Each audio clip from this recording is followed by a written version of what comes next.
Alrighty. You need an IP, right? Okay. I'm going to read it to you.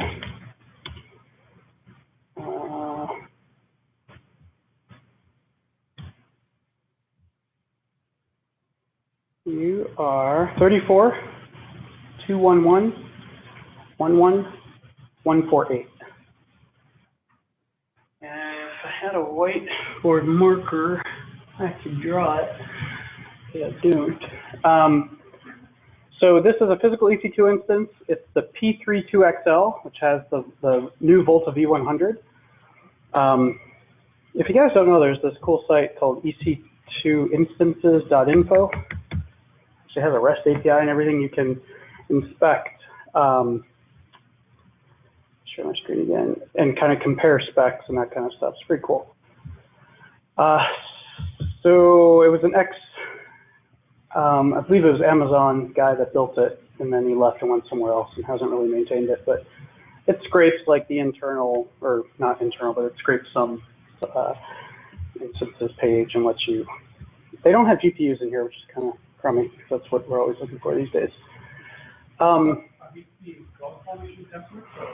No, so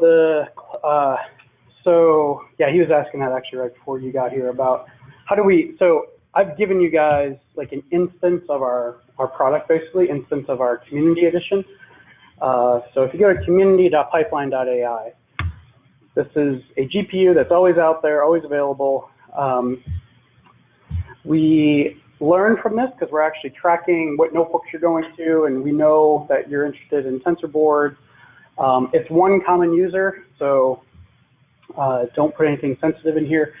But this is really helpful because we see actually how people are trying to hack the notebook and all that stuff. We see a lot of Bitcoin miners hopping on here. They might hear from a friend that it's available. In fact, my favorite thing is going here and typing history.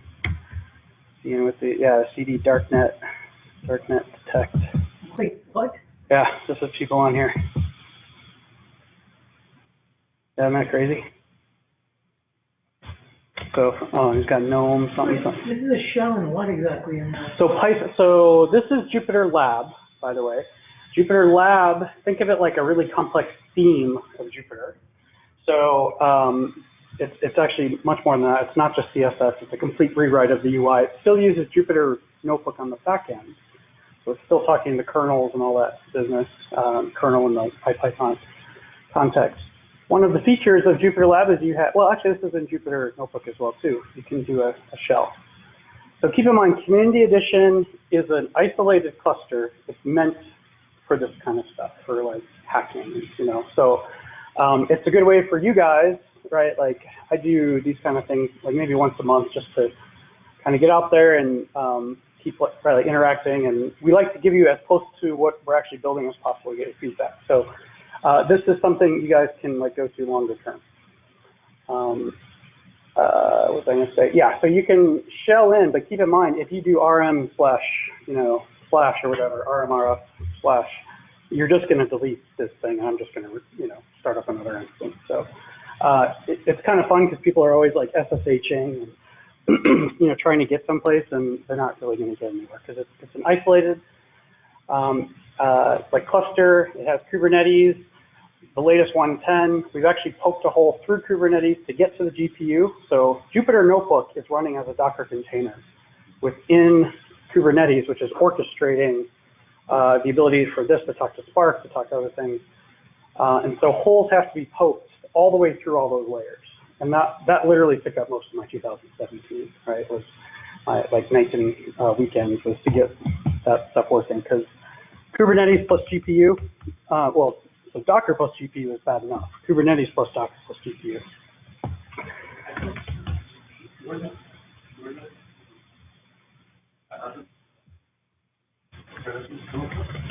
Kubernetes works with Docker. So think of Kubernetes like an orchestrator, right? And there's a bunch of Docker images, and so Docker Hub is more of like a file system, if you will, for the images to get stored. And Kubernetes is like a cluster manager. It would be like Yarn or like, the other one people talk about, of course, is Mesos, right?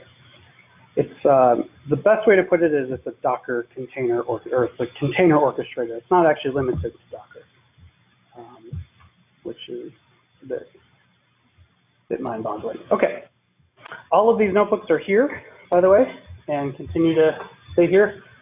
So this is what we'll be working out of. We got some SageMaker examples that may or may not be working. There's a lot of good stuff. Actually, one place we found some good tutorials and good samples there's a Google Applied AI repo that not many people know about. I know it because one of my friends actually built all of these. And if you click on there, yeah, they have this nice, oh, actually, this is specific to TensorFlow serving, yeah. Also, do you guys know about a project called Kubeflow? K-U-B-E? Yeah, so Kubeflow is, so it's Google's attempt to get, like Jupyter, it's basically what you're seeing here, except it's like open source. It's a little bit Wild West right now. They actually just presented at the Kubernetes conference this past week in Copenhagen about Kubeflow. They first announced it at the end of last year, and then Kubeflow is Kubernetes plus TensorFlow, basically. And while they're there, they're going to offer Jupyter and TensorFlow serving and give you kind of a clear path. So it's a pretty interesting project. I've been in pretty close touch with those guys, and I actually keep an eye on every single one of their commits because it's funny seeing the things that they're having problems with, because we were having those problems like 9 months ago, something like that. So we always joke about that.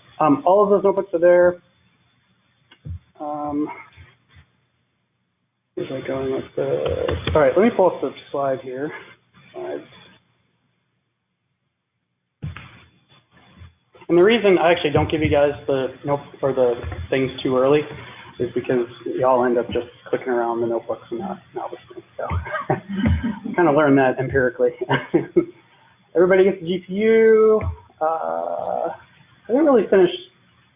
Well, I kind of got there. This is more of the A/B testing, like how you route the traffic. Yeah, have you guys heard of Chaos Monkey? Yeah. Yeah, Netflix thing. Actually, what's funny is those were actual T-shirts, that logo with the monkey and the two guns. And that was a gift from like Amazon to our team. So they use it on.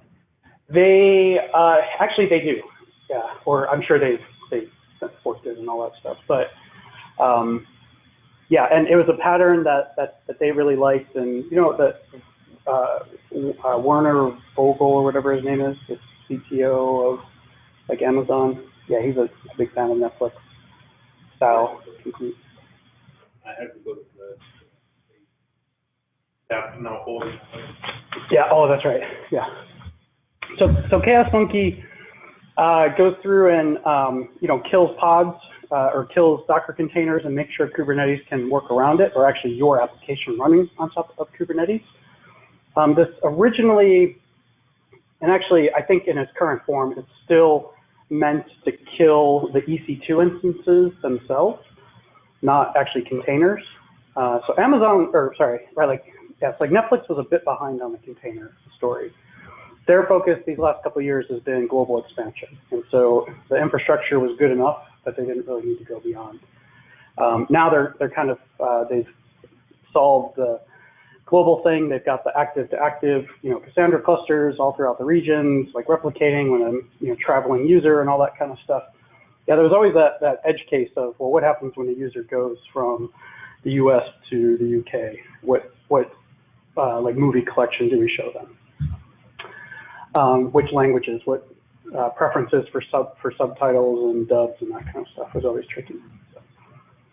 So, it pretty much always came down to studios, what the studio contracts were, right? Like Netflix, the CEO doesn't care about pirating and all that. He actually was kind of encouraging it, but not publicly, of course. But anytime we had a project that would come up that would prevent people from sharing passwords or prevent people from proxying in from different countries, it got deprioritized. It was like, yeah, we don't, we had to show enough that the studios felt good that we were making an effort to block this stuff. So instead of having, we actually spun up a couple times some different projects to do like blacklisting of certain IPs, and we actually found out that like Akamai, who we were using as a CDN, actually supports that. They have their own list. And so they were like, hey, is this good enough? And I'm like, sure, it's Akamai, no problem. And then we just went back to building cool features. Like that, or? I don't know. Yeah, especially globally. Yeah, I don't know. Chaos Monkey, so what's cool is we use this thing called Istio that sits on top of Kubernetes that does the intelligent routing. And because you have access to those nodes talking to each other, you can, with configuration, inject.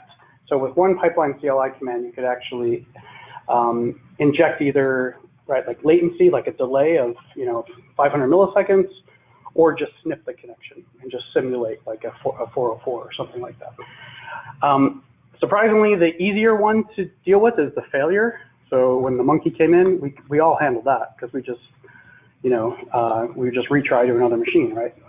The latency monkey, that would kill us because when you're dealing with these kind of systems, the faster you could detect failure, the faster you can work around it, which is why snipping a connection is much easier than a kind of delay. And so that delay actually forces you to make sure that you have timeout set, at like 200 milliseconds, 100 milliseconds, things like that. If you get lazy with your timeouts, it's going to be Latency Monkey that's going to surface that. They have something called Histrix. Yeah. Histrix, yes. And in fact, if you have ever seen it, you might actually notice it. Question is about Histrix. What do you think is powering this? Does that thing look familiar down here? Your circuits? This is Histrix. This is Histrix running with our Kubernetes model servers, yeah. Yeah, we love Histrix. And so, yes, you would inject, and then you would see these circuits tripping. Like right now, it's green. Green is good. When you start timing out, is going to be this. That's what's going to surface when you inject delays. And then the circuits will start to open, right? Closed circuits are good, as we all know. Open circuits are bad. Okay, good question.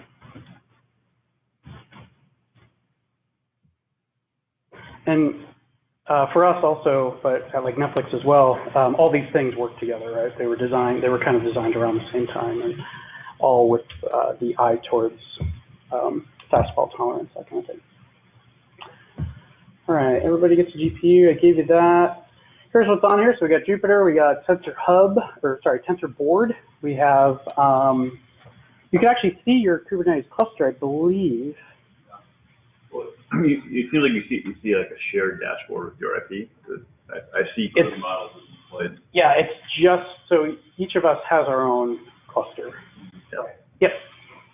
And that's actually one of the things that we've been experimenting with our sort of early customers is, how would you feel if every person had their own cluster? Right? This seems crazy. Like, why do you have to share a Spark cluster with other people? Why, makes debugging more difficult. It makes, these instances are huge, right? You can get 4 terabyte instances with RAM and stuff, right? Like why? And so it's kind of funny how, because it like evolves the same way every time, where we're like, no, just stay on a single node. And then they're like, oh, okay, that doesn't seem normal, but we'll stay on, and then they keep expanding and doing bigger and bigger jobs. And it's really easy to debug because you're the only one on there. It's really easy to tune because there's nobody else, mucking with your resources. Yeah, Kubernetes is great, can help share those resources, but you still have to, know what's going on there and make sure that you have limits set up for your Kubernetes pods. So Kubernetes, the fundamental thing that you're deploying is a pod, and pods are actually collections of containers. In like most cases, a pod has one main container, and there's usually a sidecar that, so for example, Istio has something called Envoy, that's a sidecar. That's actually intercepting all the traffic and can look at the configuration and see there's a 7-second delay, and then they'll insert it in. So think of it like an agent that's running on every pod or container. So there was that between the pods there could be breaches. So Yeah, there's a lot of. Like that? So I can't remember what version it was specifically. I think it was one, so actually Community Edition had version 1.6, I think was the first, and that thing got hacked all the time. I mean, so Kubernetes is physically a series of processes running on the raw EC2 instance. And if you're in a container, you're inside of that Kubernetes cluster, you have to poke through and get out to root somehow, root of the EC2 instance. And people did it all the time. The pod to pod and so inside of a pod, all of the networking between those containers is super optimized, right? They can never be deployed across two nodes, like physically. They always, and that's one of the issues. If you have large pods of 5 or 6 containers, they all have to be placed on the same physical machine. And so it makes scheduling more difficult, you know, if you're trying to slot like a Tetris thing at a big block, it's going to be tough. So the pod-to-pod communicate, yeah, I know what you're talking about. There was one Bitcoin miner, yes, I'll never forget, that hopped on early into community, and they somehow got to root. They packaged up their thing, put it on Docker Hub. They created a Docker image of their Bitcoin mining software, actually went through all this effort, put it on Docker Hub, then rooted in through Kubernetes onto the instance. And, you know, this is an isolated instance, so it didn't matter, it's just fun to watch. And they pulled it down, they pulled the Docker image down and ran it. So their thinking was, when I go in and I run, if I'm on that server, I can see all the processes running within that server, but they're probably thinking, you know, that most people aren't going to root out and see all the processes running. But like, I keep an eye on it. Basically, the summary is they like did something that I never expected they would have done, and so I didn't see it. Like, I always go in and I look for, you know, I just do a PS, see all the processes, and I see if there's. It's funny, they name everything like Bitcoin or miner or something like that. I'm like, why don't you name it something even like a little bit obscure? Important part for job. Totally, yeah, totally. Yeah, garbage collector or something. Yeah. But no, it's totally obvious. It's just kind of a, and also, I mean, the most obvious is when we see the CPU or the GPU pinned to 80, 90%. That's not normal, right? So a lot going on here. This is quick intro to Jupyter. So JupyterLab gives you so one shitty thing about Jupyter Notebook itself is that when you create new tabs, they always show up in a new browser, and I think there's a way to disable that now. So, but you really couldn't have side-by-side things or have a terminal running alongside. So this group, I think it actually was originated in like Bloomberg, maybe. I think that's the main guy that actually runs it. I think Brian or Jason Grout or Grout something. And there's JupyterCon now, by the way, which actually is a really good conference. That's the first time you The one, yeah, it was in New York last year, yeah. And you know, I went to it. Well, it was free for me because I'm part of the like the O'Reilly group or whatever. I do like a workshop through them as well. It was really data science heavy. Like, I thought it was going to be, oh, we can do plugins and oh, we could do D3 and all this, but it was, yeah, pretty hardcore. Like the Anaconda guys were there and everything was really good. All right, so explore your environment. Assume you guys have done this. I'm going to just cruise ahead and then we'll get caught up on the.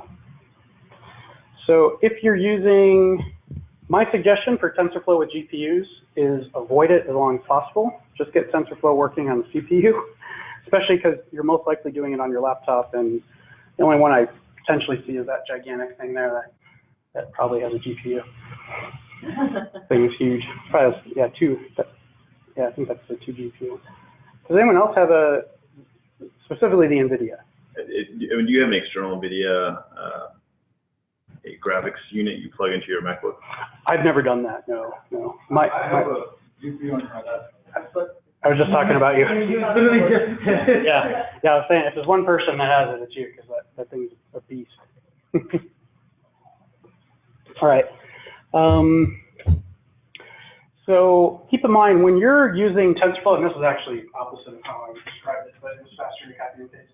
If you're using TensorFlow, there's actually a bunch of layers in between. I don't know why I put that. So you would pip install these, and maybe even use Keras, and then you're even higher level. But you have to go through CUDNN, which is the NVIDIA deep neural network library on top of the low-level CUDA. So this is basically wrappers around CUDA. So CUDA is what talks to the hardware through the driver, basically. But this thing has a lot of the 3x3 convolutions, a lot of optimized routines for that. I mentioned a bug in CUDA, and this is in the version that we're using, unfortunately.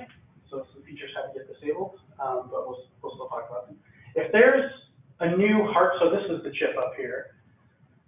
This is the hardware going through the Linux kernel, the NVIDIA driver, CUDA, blah, blah.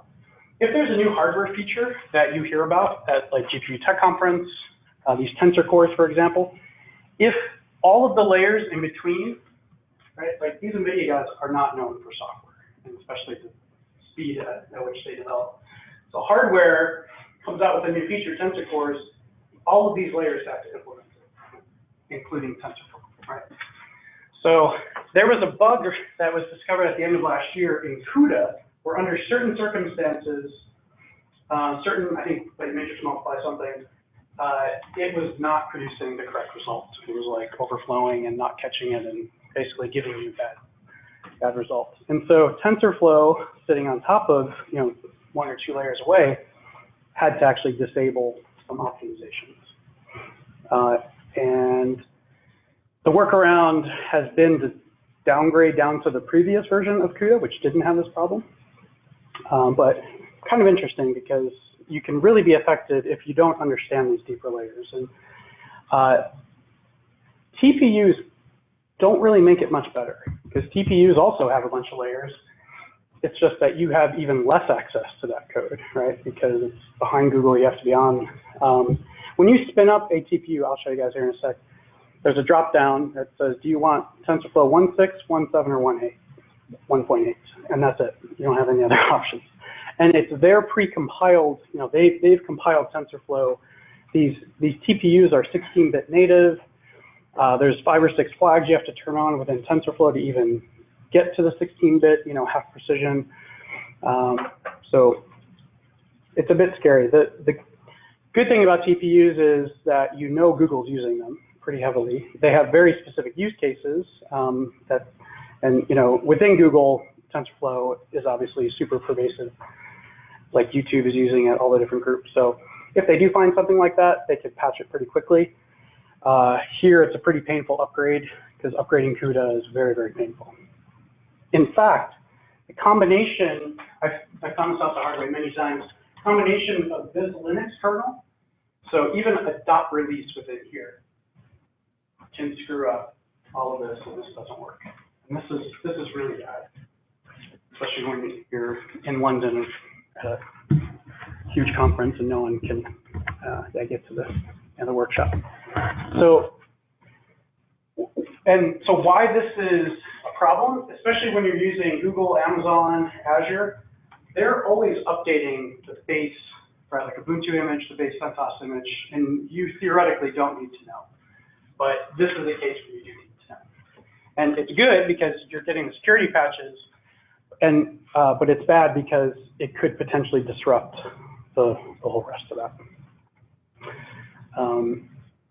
And so the workaround is when you spin up an EC2 instance or a Google Cloud, you specify the specific, it's like Ubuntu -1604 -0504, what's today, or 0505 2018. So you would pick one, just know after 2 years it'll be end of life, but you probably moved on to 1804 by then or whatever, right?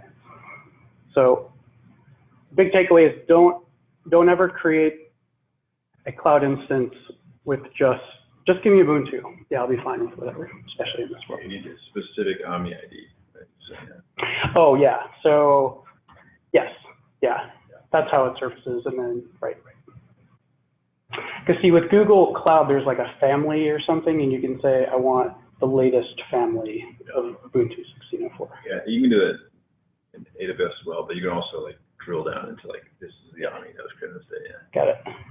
So Volta V100, this is what we're working with right now. If you do NVIDIA-SMI, which I think is the second notebook maybe, it should show you the specs, or show you that you're on Volta V100.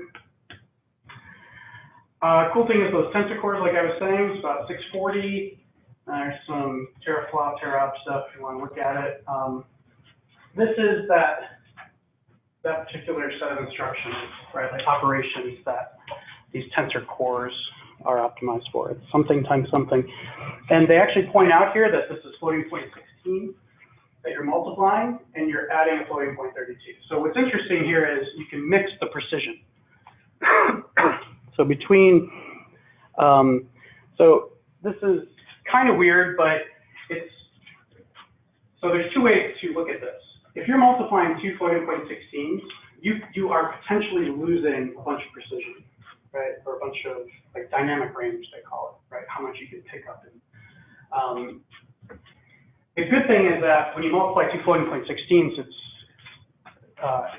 if you didn't have tensor cores, it would still be twice as fast. When you have tensor cores, I have a benchmark here that's pretty telling, and you're on those multiples of 8, like matrix sizes, you actually get about 4 times the performance. Because you can put two floating point 16s into one floating point 32 core, and so that part's nice.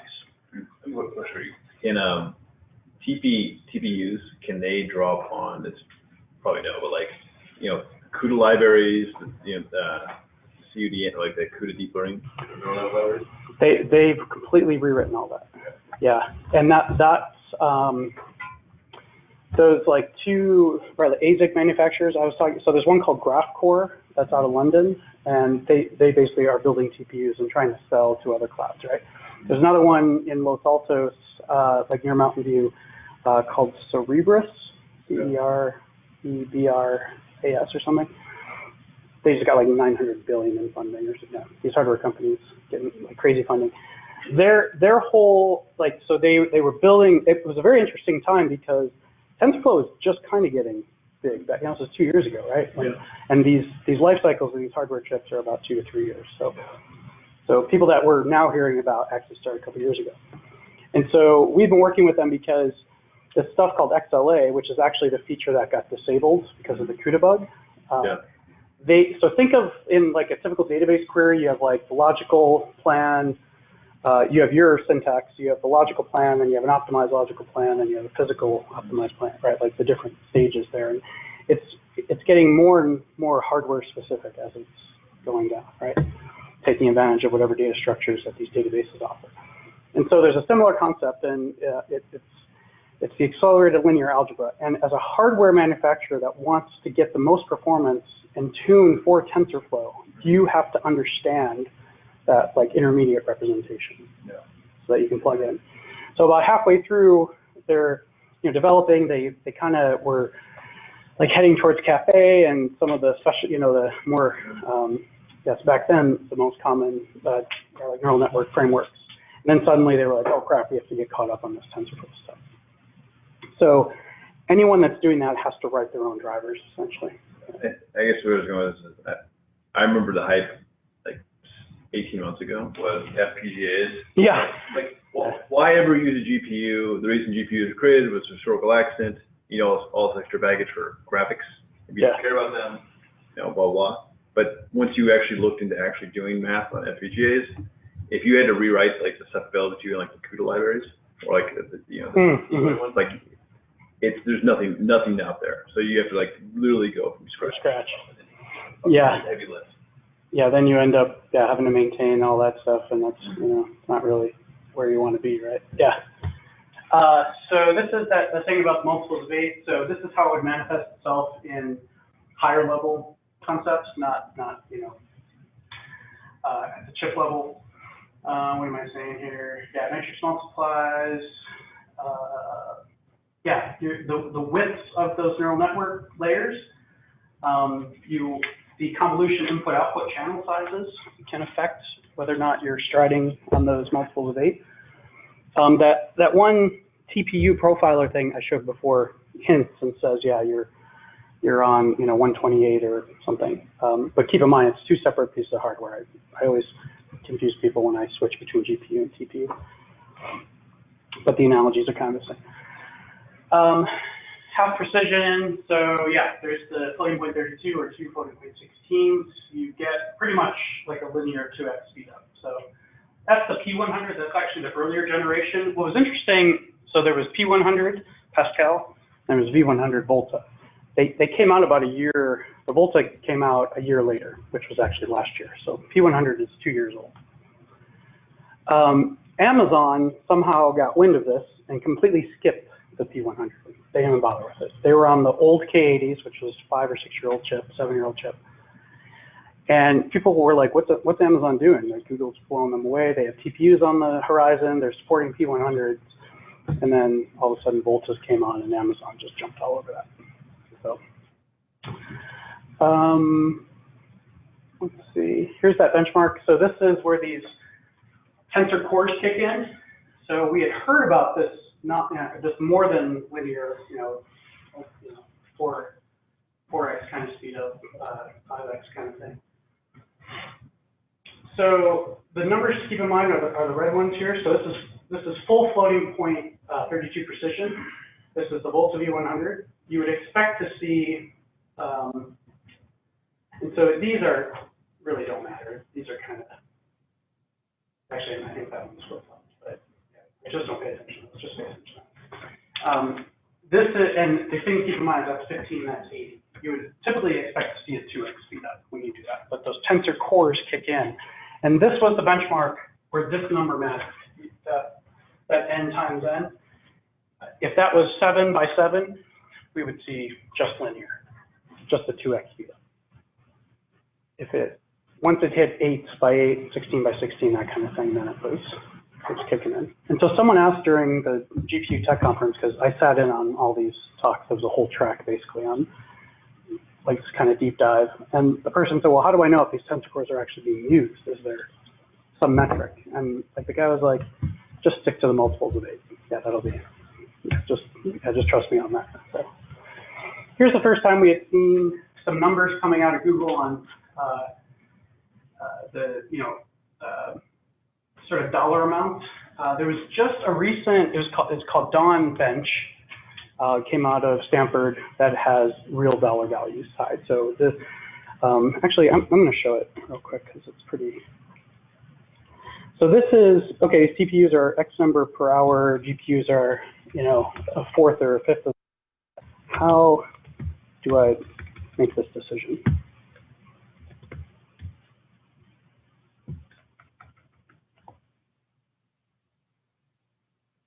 And like, do you guys know DIUX or DIUX?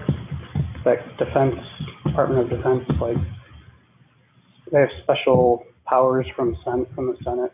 Oh, actually, yeah. They just got in trouble. They just, the $1 billion cloud contract. You hear about that? Well, I'm not sure they're in trouble for it. I mean, it's totally legal for them to do it. It looks bad, right? Yeah. Yeah, we've done some tests for them actually. So Okay. ideally, if you're a contractor and with the government, they just can rubber stamp something. So you want to go Oh, gotcha. So they actually participated. That's oh, they were on here. Looks like they got bumped. Oh no, yeah, okay, here it is. So training cost and then the first one is training time. So what this was some benchmark. I actually haven't looked at the details, but they give you the specs. So this is 30 minutes to train. This is TensorFlow 1.8 before it was released, so it was just a few weeks ago. And the next closest is an hour, 2 hours, 3 hours. These are actually, this is my buddy Brett and Jeremy Howard. They're in San Francisco. Jeremy Howard runs this company, Fast AI, and really good program, actually, if you want to dive in. I think it's associated with the University of San Francisco. But yeah, I saw his name. I sent him a text. I'm like, is this you? So they participated. They actually used PyTorch. Jeremy Howard doesn't really like any of the hype around TensorFlow. Kind of like an interesting dude. Intel optimized Cafe. So not sure if they should be proud of this, but they came in last. I guess top 5 is good, no matter what. And then here's cost for that same training. So for the 30 minutes, it was 4930. So, and then poor DIUX up there. 350. Yeah, I don't even know how they. Like, oh, they use P316. That's right. They were going for more. So these TPUs are more scale out at the hardware level. What's interesting about the TPUs, I don't know if I mentioned this, I don't think I did. You can scale out and scale in these TPUs, even during a training run. So you could add 15, you know, if you start with one, you'll add 15 more TPUs for just a short duration and then tear it down. Everyone who I've talked to is kind of like, you don't really ever do that. You have a you know, set, like a training data set, you have a budget that you have in mind. It's not like certain parts of the training job actually, you know, it's not like it's scaling, like it needs to scale out and scale in. Like usually you just want it to go stay the same. And then latency, oh, they actually do have inference. Okay, I didn't realize this. So under 10.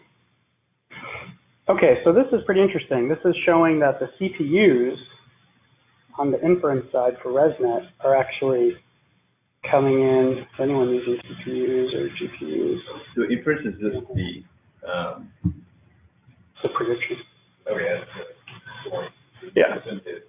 It's like the academic term for it or something, yeah. So this is where it was interesting to see the folks from the NVIDIA Corporation spending time on the inference, because everything that you hear and read says that CPUs are faster during inference. And everything you hear is that GPUs are better for training. And so it was very interesting to see the NVIDIA folks focusing more. They're not doing so hot on this benchmark. Let's go 1, 2. And inference cost, so this is the average cost for 10,000 images. Average across both the inference and the training? I think this is just inference. Yeah, just classification, just yeah. And with accuracy of 93% for grade. That's the labeled grade set.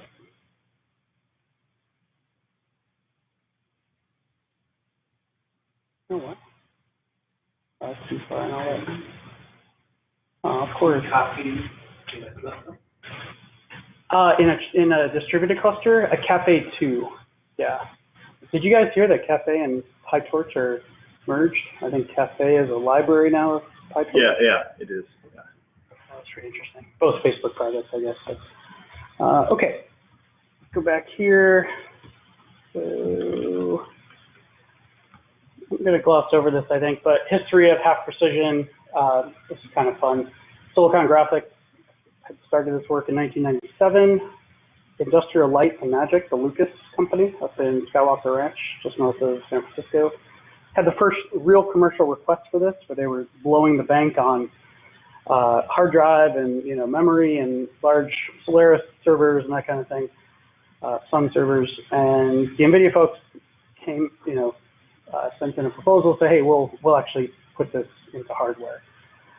So the modern GPU, Pascal P100 and Volta P100 were the first to support this half precision. Okay. There's a little trick here, by the way, that's empirically true. It's not really theoretically true, and it's not IEEE standard for whatever that's worth. You can actually truncate a floating point 32. So just lop it off. Don't actually quantize. Like if you go from floating point 32 to floating point 16, you typically want to capture as much as you can. So you would kind of, figure out a good threshold, statistically, to capture that. If you just truncate floating point 32, and so it's still 16-bit, you can actually capture higher dynamic range. So something worth exploring if you're really pushing this. These are the flags that you would need to set within TensorFlow to get floating point 16. There's actually, I think, been a couple more added in TensorFlow 1.8. This is what I was saying is compiled and given to you when you spin up a TPU. So you don't have to do this yourself. There's been some recent research and fun readings in like the academic world on like 1-bit precision. If 16 bits, if 32 to 16 is good, why can't I go down to 4 or 2 or 1? So this is, right, like again, because of the depth of these neural networks, each specific like neuron doesn't matter. It's more how they're connected. The other cool thing about smaller precision is that you stay closer into these L1 caches. You stay closer to the ALUs, to the actual. You could stay in the registers, you could stay in the L1 cache. You're not getting flushed out when you're at a big 32-bit load like that. This is more related to the padding thing, but if you want to think of it this way, if you're trying to build, here we're building a 4x4 matrix instead of 2 2x2s. So this is actually this image is a text from my friend. He was explaining how the math worked here a couple years ago. I was trying to remember my linear algebra. So this is actually in the context of TensorFlow serving, but it kind of makes sense here as well too. If you have two matrix, or like a matrix multiply times a vector, that's coming from one application somewhere in the world. That second request comes in inside of the same like 5 millisecond window or 2 millisecond window. You can actually combine them into one. This is what I was saying earlier today. Pass it into the GPU, make one big calculation because of the properties of your algebra, and because you're the one that actually constructed this, you can divide up the response. You're saying like take these considerations when you're designing cell ops. You're talking about like the tensor dimensions and like the convolutional window. Exactly. Yeah. That was the slide. Yep. M, N, and K, things like that. And so this is just, like general matrix multiply. Neural network, the convolution channel size is V8. What you're hoping is that the layers in between, those 4 or 5 layers in between, CUDNN, CUDA, or like whatever TPUs, their physical implementation, hopefully they're doing the padding for you, or they're doing this, combining for you, so that you could stay kind of more application level sizing and then no. But that's exactly what that TPU profiler thing was showing, where it was saying you're at 128, we had to pad here in this case, and gives you a little bit of insight into what those layers are doing. And I think that that's going to be actually a huge selling point, because now you're essentially crowdsourcing performance, right, and performance tips. When you have, so Spark, for example, it was very hard to get metrics out of Spark. And like Databricks was very, very closed about that, not from a evil standpoint, but anything that they exposed internally, they would have to maintain and couldn't change on the fly from release to release. And they never really made it easy to get what was going on behind the scenes. It was people that were exposing private methods, like down to the Java level or Scala level, into public methods, and then scraping them that way and doing all kinds of weird stuff. But if you have the ability for a bunch of people to come in and figure out performance, then yeah, I think that's a good thing. We'll skip through. Anyone heard of this? This came out recently. Yeah, I haven't read enough about it. Is it simply, it almost reminds me of like TensorFlow Light that runs? Yeah. So no, and they've been horrible about like marketing all these different things. Because TensorFlow Light, I think at one point was mobile, so they didn't want to associate it with mobile phones necessarily. They wanted to be. No, TensorFlow.js is pretty much has all of the major TensorFlow operators. So if you remember the like TPU thing showed 92% or 98%, whatever. There's a version that could run in your browser on basically any device, and it will use what the best hardware it can get to. So like iOS has a good GPU, so it's going to use the GPU, or sorry, like Apple hardware. It's also been, so I didn't realize it actually supported training. I was kind of half listening during the TensorFlow Summit, this past one. But, so I thought it was just for like inference. And I was like, all right, yeah, like another inference engine, that's fine. But it actually can do model training. And so people speak about this as a pathway for like decentralized AI and all these crazy things where each device, like all of our devices could be training right now, and it only sees a tiny part. It's like the old SETI thing or whatever, right? Remember SETI? Yep. That would run a screensaver or something. And so the thinking here is, you can keep data private because it's only seeing a portion of it, and But at some point, it has to come together, and there's some kind of hand waving. And they implemented Mr. Pac-Man, not Miss Pac-Man, using Tensor. It's actually training, and it's learning how to play. Yeah, have you guys heard of Numba? N-U-M-B-A? Do you guys use it? Does PyTorch use it? Is that what it feeds into, or? Maybe. So. Or no, Snorkel uses that. That's actually Python NLP frameworks, essentially. So Numba, if you're familiar with NumPy, so it's it's basically a drop-in replacement for NumPy, but it works and has pre-built GPU kernels for the NVIDIA chip. So this company Anaconda, or Continuum, I think they just renamed Anaconda, by the way, which is their flagship product called Anaconda. They are huge proponents of scientific computing, NumPy, SciPy. They're big contributors to these projects. Actually, the CEO or CTO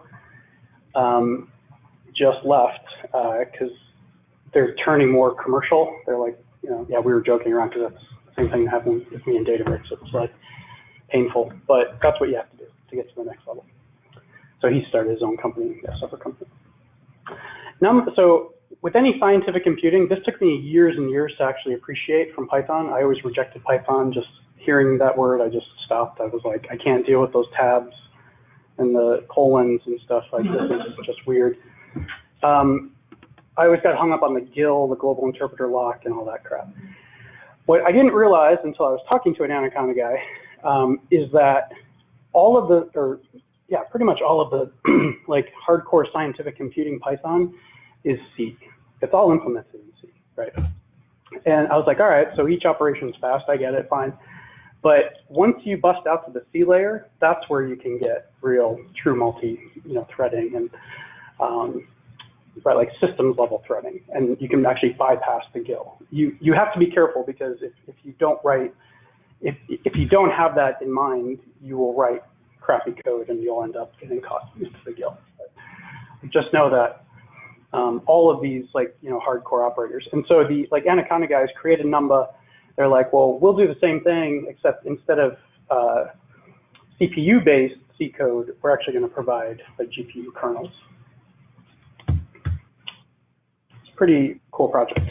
I think we actually have it installed, but there's like an NVDM error or something. All right, this is for you specifically. TensorFlow terminology. So this is more on the training side, but these tensors are in black. They're flowing. That's why it's TensorFlow. N-dimensional array is a tensor. Pretty much, we've all worked with tensors. We just never call them that. Operations, matrix multiply, add, of course. But there's also summary log. So I mentioned TensorBoard a few times. TensorBoard, in order to show how your training is doing, you have to instrument your code, your TensorFlow code, to spit out logs and say, right now my current loss is, this or that. So you can write it, and this actually ends up as a node in your graph. So again, this is our graph, what we have in our head for the linear regression. But the reason there's 92 nodes when you actually print it out is all of these things that are happening at training time. We're building up a graph very similar to Spark, so directed acyclic. There's a session similar to Spark, contains one or more graphs. This actually trips people up, especially in a notebook. It's really easy to rerun a notebook a bunch of times and continue to add a new graph and deal with a different graph. Happens all the time. Especially if you go to lunch, come back and forget where you are. Feeds and fetches. This took me a while when I was first learning TensorFlow to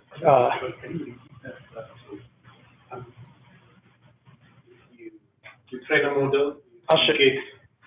Yeah, let me actually show you. It's much easier shown. If I go here, excuse me, GPU workshop. Let me go to the first training one here. So the reason, and if you guys, this took me about 9 months. If you click on this, it's not obvious, but you can shrink that over. because this thing, if you try to drag it, doesn't go anywhere that way, but it goes all the way over. Yeah, I almost ditched JupyterLab because of it, because when I'm on a screen like this and I have to zoom in, I can't.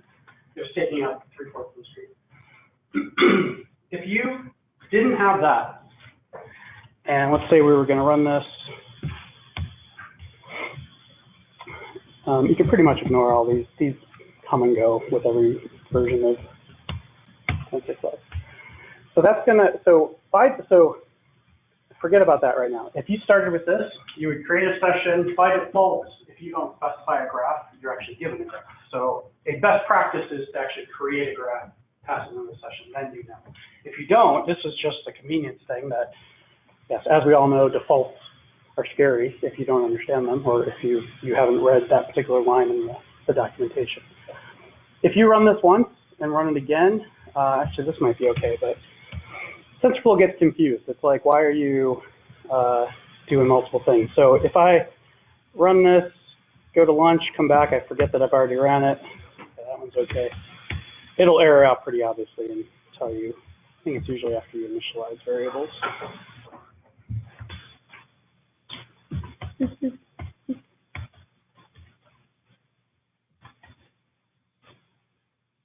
So there we're training. If I run that again, it should, I don't know. Like there's a case where it,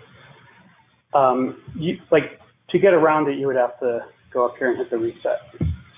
And this is something you should all know, by the way. That's going to actually snip the connection. There's this kernel thing. It's a horrible term. It's a very overloaded term in computer science. A kernel that backs this Python, this notebook, and it's actually running the Python command on the server. Right? And I think it uses Rabbit or, and yeah, it uses one of those. 0M2, I think. Yeah, 0M2. So you would have to like restart this kernel. Basically, it's going to show some cryptic error that you're trying to reuse a variable. So the best thing to do is typically have this up at the top. That way, if you rerun this a couple times, you'll actually reset the default graph. The summary here is that it's really easy to run notebooks out of order. This happens all the time in Spark, but you know, like Databricks, we were always dealing with that.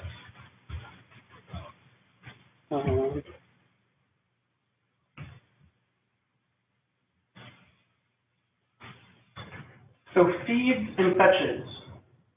If you don't think about those terms right now, there's a placeholder, and we'll just talk about that. That's where the input goes. So in our case, we're going to pass in input. So it's a placeholder because we don't have the input yet. We're just building up the operations of the graph. So X is the placeholder. We're going to feed data into that placeholder during either training. If it's training, we're actually going to feed in X and Y. But when we're doing the prediction only, it's just going to be X. The fetch, this like still drives me nuts. You actually don't need a separate variable up there. It's kind of pointless. You don't need anything up. You can put something there, but you can fetch directly from the final operation. So what was always weird is these were always nouns.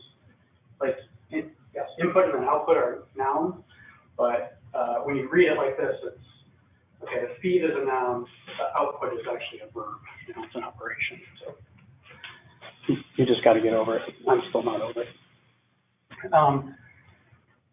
Variables this is important because this is classic neural network and machine learning, weights, parameters. Every paper talks about these. In TensorFlow, they've chosen variables. It's a show name. Like in any other framework, right? Like a variable is the data you put in. Yeah. Yeah, exactly. And that's placeholder. Yeah. And the good thing now, anyway, I don't think it was like this when I was first learning, but the papers on TensorFlow read differently than the documentation and the API, and it was always like a little confusing because it's so easy. And there's this concept called parameter server for distributed TensorFlow, and that if they were true to their naming convention, it would be variable server. So we're going to talk about distributed TensorFlow here in a second. Device comes pretty much directly from CUDA, land, hardware, device. In Python, that's a context manager, they're called. The with thing in Python is with : and then you have to indent with your little tab or spaces. Anything within that context manager can use that. It's kind of like when you like open a file handler, you can reference files within. You would say with such and such as FH for file handler. It's kind of a convention. So here it's saying use CPU 0. One interesting thing is when you reference CPUs in TensorFlow, you can, but you never would reference a specific CPU. You would just say CPU 0, and that means all of the CPUs. You do, if you have a 16 GPU box, you do specify the GPU. So 15 would be the last GPU. One more nuance on the GPUs. When the GPU first gets code, like the first time it's seeing like a kernel, either out of Numba or PyCUDA or TensorFlow, that like GPU has to compile it and create essentially the equivalent. It's called NVPTX, and it's the NVIDIA assembly, basically. And so one thing that comes up all the time on Stack Overflow is, hey, I have this 16 GPU machine, and so like they can't figure out why certain GPUs are slower, and it's because as that training job is running, it's going to start adding that same function to the different GPUs. And the first time that the GPU sees the code, it has to compile it. So yeah, anyway, the short story is if you see weird anomalies the first time a GPU is part of your job, it's because of that. And yeah, we could actually see it within our notebooks as well too. First time that we run. It'll be about, I think for the Volta it's like 20 milliseconds slower. For the K80 it was like 200 milliseconds slower for the first run. Which means if you have a 16 GPU machine and you're doing a big benchmark, you want to hit all 16 GPUs, then start with the benchmark. Session contains a graph, contains the variables that you're learning. Now this is important because right here it's only 2 variables, but there could be millions of these. We could be learning like word embeddings and huge dimensional, and these things don't necessarily fit into a single GPU. We'll talk about that in a second.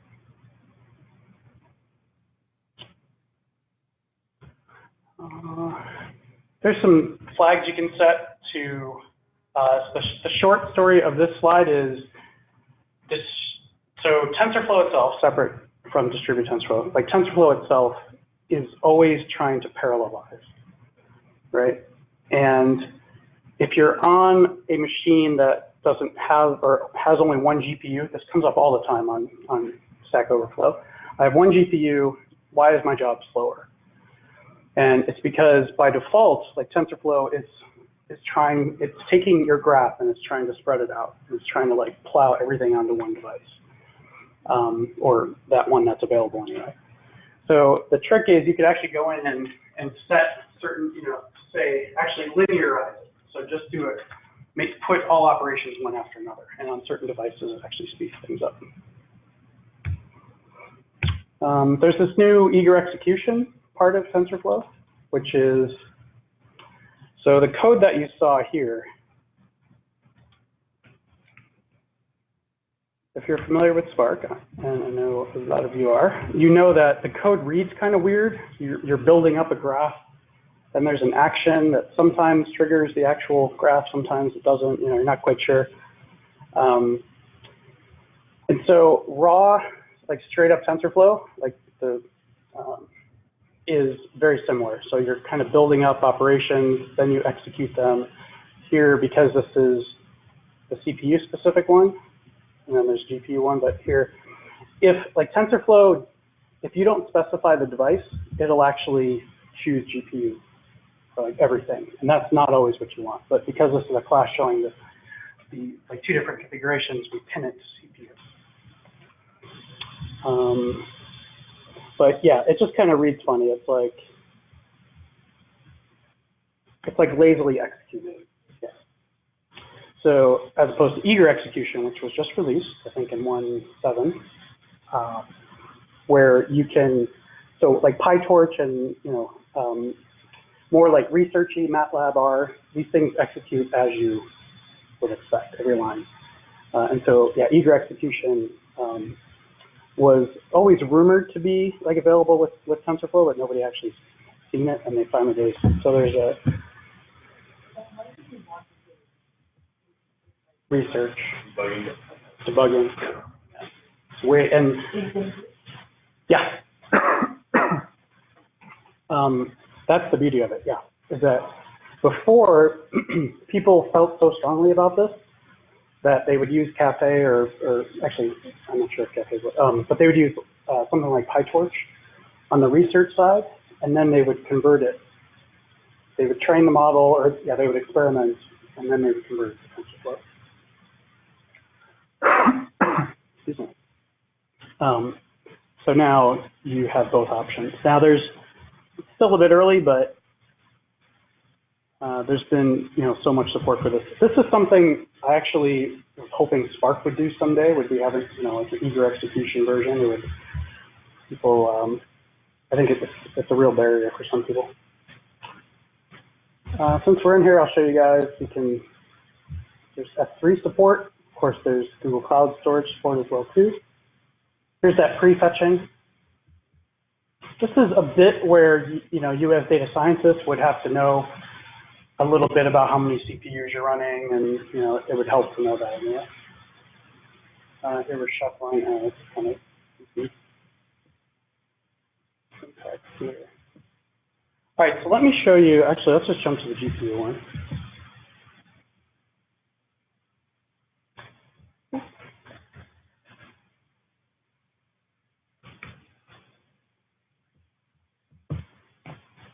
So cool line of code here. Actually, someone told me that you don't have to do this anymore, but if you have a MacBook and you have a Retina display, which I assume you probably do, if you set that, all of your matplotlib charts can be really pretty and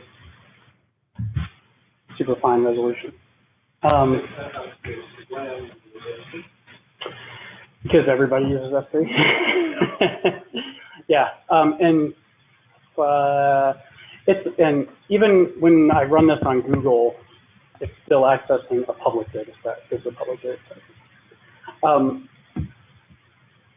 So yeah, obviously the security model is what keeps people locked in. These cloud providers don't really talk about this, but once you start to rely on IAM roles and instance level like IAM roles, you're locked in. Because any other multi-cloud situation, that's the first thing that that you stumble upon. And so, oh, well, how do I just put keys out there now? And then that was what I was trying to avoid, so I'll just go back to Amazon. Yeah, it's just to show, because this actually wasn't there like initially, the S3. This took a bit. And what was interesting, that SageMaker, so I think we skipped over that slide, but so SageMaker, there were all these like contributions. So like SageMaker was released in November, and SageMaker is a managed service that sits on top of like Amazon's container service. And you submit Docker containers, you can submit pipeline containers, we support it, out and do training or do the inference. And I think it's about a 40% markup is what Amazon charges on top of the EC2 cost. But it like really helps out. It's cool. But what was interesting was the month leading up to reInvent, which is when they announced SageMaker, all of a sudden there was first-class S3 support within TensorFlow, and people were like, oh, this is great. Where'd this come from? And then there was like, I don't know, Kinesis support, something. Yeah, there's all this stuff, and you could tell it was Amazon people because it was like really Amazon-y type code. And then of course reInvent comes out and they have all these examples that are calling into S3 with TensorFlow, and actually had better examples that use the estimator API that I had mentioned earlier, whereas Google didn't even have good examples around that. And, yeah, SageMaker is really nice. And then Google Cloud has Google Cloud ML Engine, but you can only upload at the model level. You can't actually upload a Docker image. And so this is significant because if you do want to try out different runtimes, you have the ability with SageMaker or with Pipeline, plug. If you upload to Google, you have just some like black box, cluster that they're serving. You like can't even choose GPUs. And this is reflected in their pricing models too. Amazon's pricing model is basically, if you look at it, it's about 40%. It's like it's a percentage of the EC2 cost. And so you could choose the type of like EC2 instance. With Google, it's literally 30 cents per hour. So you don't even have a choice of the EC2 or the Google instance type because they don't give you the choice. So it's some cluster of CPUs that they have running somewhere. All right, let me just show you guys the highlight here, and then it's 2:30, so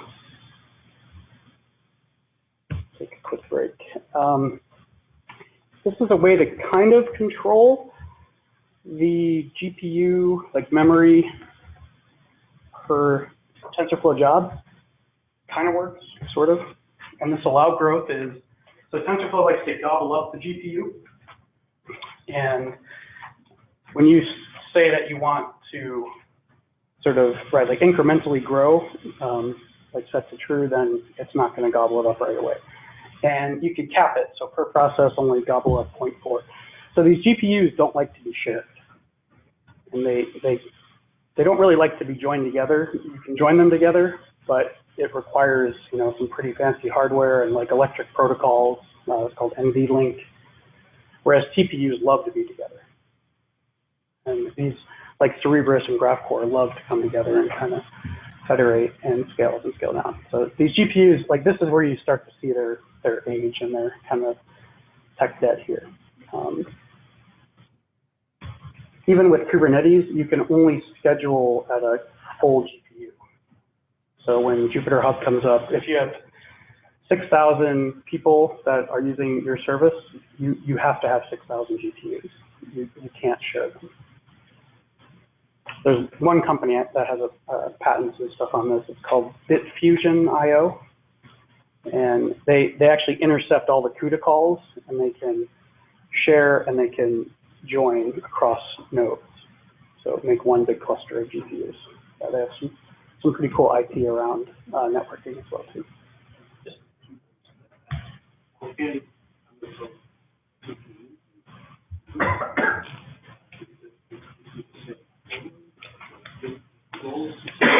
So yes, Amazon doesn't have TPUs. Yeah, only Google has TPUs.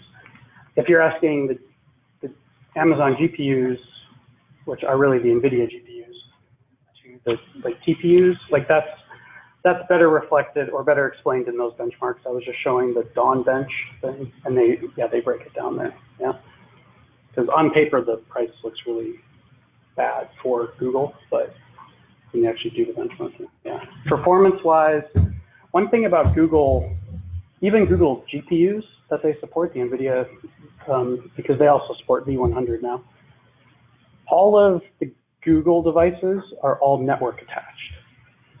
So like our V100s are actually on the same board as our CPUs within Amazon. Within Google, you spin up a CPU and you attach a GPU. You get one chance to attach a GPU. If you want to add another one, you have to restart and do all kinds of stuff. It's not really worth it. With TPUs, those things can come and go all day. So, and there's some like subtleties there, right? Like one of the things I was showing the hyperparameters and the pipeline DB stuff is that you can make that one of the hyperparameters.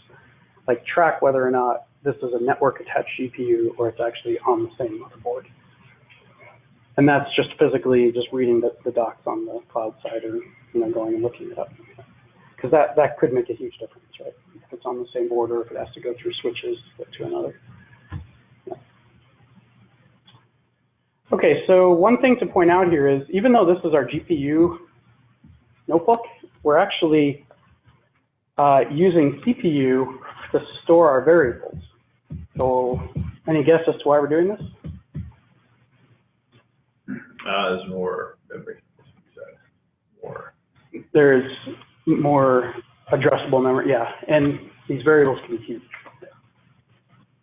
It's kind of misleading because weight and bias is just a couple floats or whatever, a couple matrices, but yeah, if these are huge, we want to actually keep them on the CPU.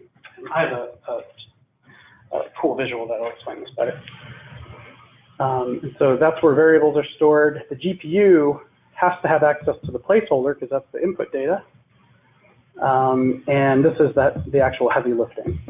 So this is, MX plus B. So that's the forward prop. And then here's the back prop. This is the gradient descent. So here we have GPU, grabbing from the placeholder. Oh, and this is the Y. So on training, we're passing in both X and Y. Here's loss function, mean squared error. So it's squaring the difference to make it positive, and then taking the mean. Performing gradient descent, also called graduate descent, right? So grad students used to do this, I guess, by hand. And minimizing the loss function with the optimizer. This is actually, when using TPUs, you would wrap this. You would actually say TPU optimizer. I think it's like TPU cross shard optimizer, username. You would wrap your own optimizer that you want to use in that, and then it does the adapting. Basically, it's handling all the network, the distribution for the TPUs. Okay, and then this is fun. I like doing this. Let me show you. Seems to provoke some thought. So I'm going to go through and around, generating some random data. Okay, this is my initialization operator. This is whenever you start training, you don't want to start with 0 for the weights that you're learning, for the variables that you're learning. 0 is somewhat significant. So you want to randomize. So that's what this function does. This is actually going to run it. This is like an action within Spark. So you're running this particular. So I print these out because this, if we didn't do any training, that's what W and B would be. And actually, if I run this again, it's different because it's random. So like this is why we train, right? Because we're starting off with crappy values for the variables. And then this is just a quick, it's calling the loss operation, which is a mean square. Here's those TensorBoard things I was talking about. So TensorBoard, when you start up, you point it at a parent directory, and it will discover anything that's below it. Multiple runs. We're using a timestamp just to get distinct runs.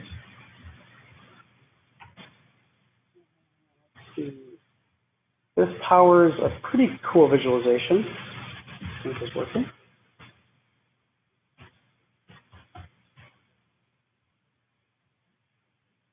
Okay, that's a pretty good fit there.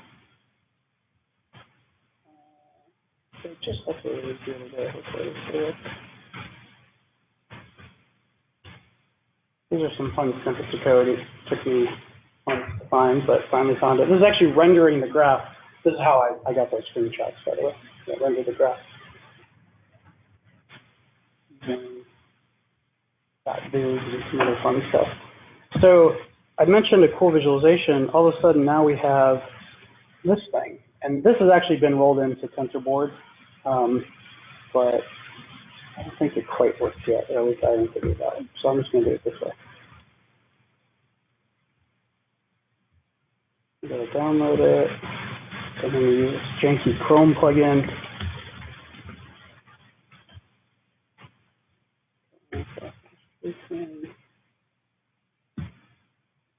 What did I do here? Isn't it a flag?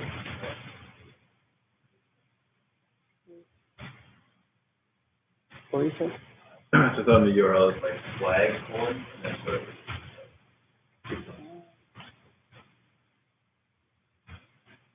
Do I have it in my notebook?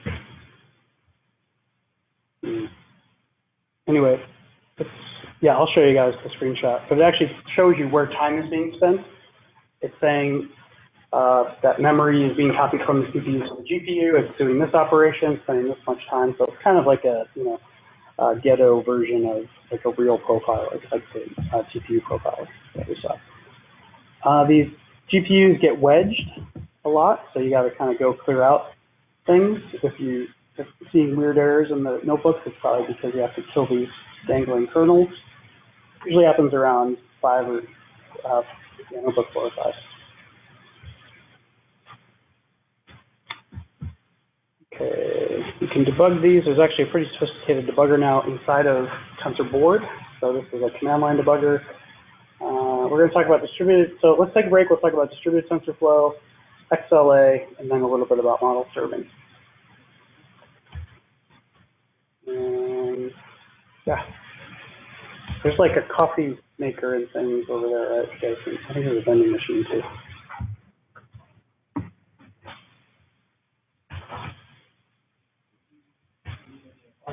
But this went down to, What was that? Will you be doing any hands-on or any kind of like model development? it's a beat. It's a gaming platform. Oh, you want to do the next one? But after I gave it to you, Yeah, so and I put it to sleep, go through the it went to zero. Yeah, I got to hydrate it and caffeinate it at the same time. So, yeah, it's mostly like, at this point, it's some kind of a show and tell. There's so much.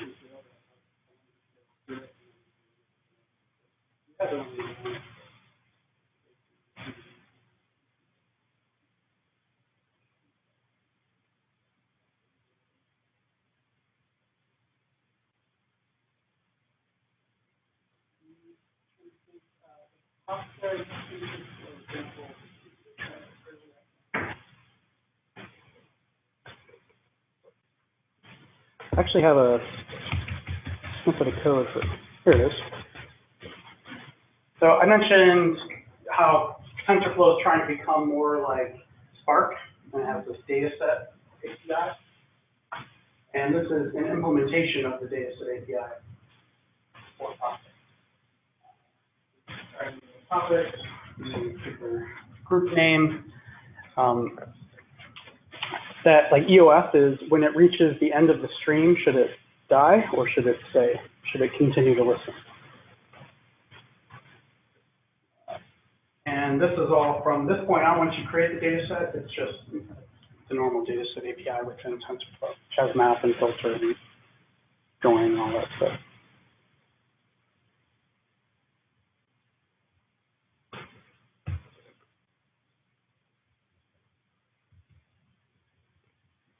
I think we're going to skip a huge chunk, but let me show this at least. That's the data set. Okay.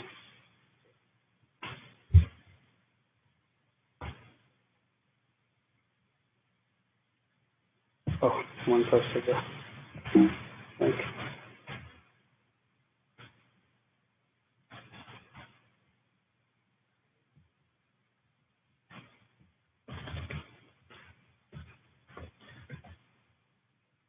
There it is.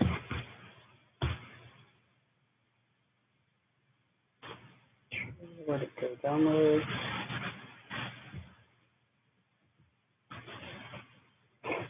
Yeah, so here's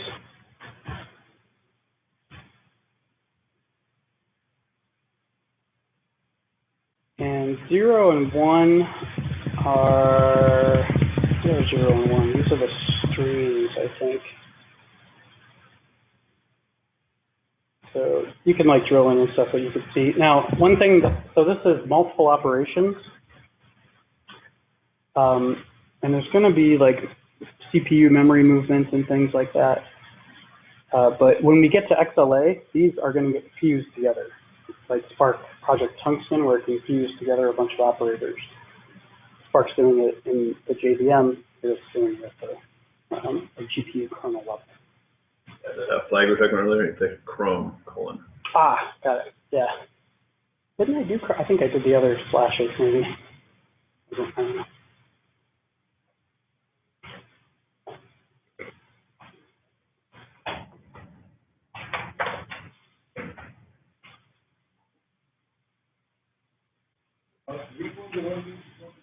Sure. I can start. Great. Yeah. Yeah, I had assumed you guys were already doing it. Yeah, if you have any questions, let me know.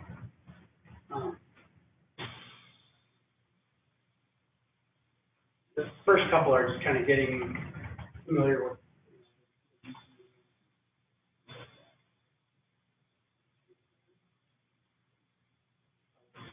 Oh.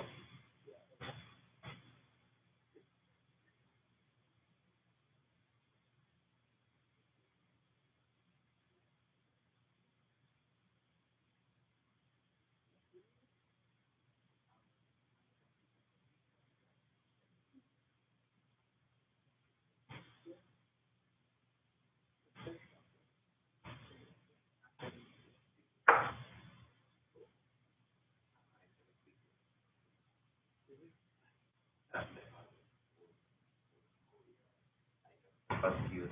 You? Yeah, directly started. They're really good. Yeah. Really? No, for the whole year, 4 5 years, I will not. Sure. Is it like Cloudera? Yeah, I did that. There were customers choosing hot versus Cloudera. The whole capital was going for Cloudera just because I had experience. I was always working at Cloudera. So the whole capital was basically hot. So then they accepted benchmark.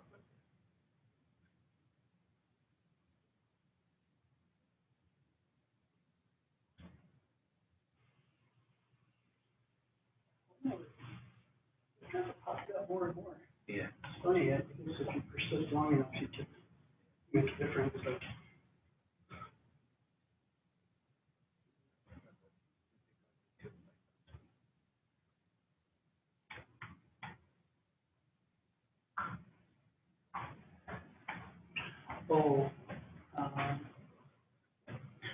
Air conditioning in here is working everything.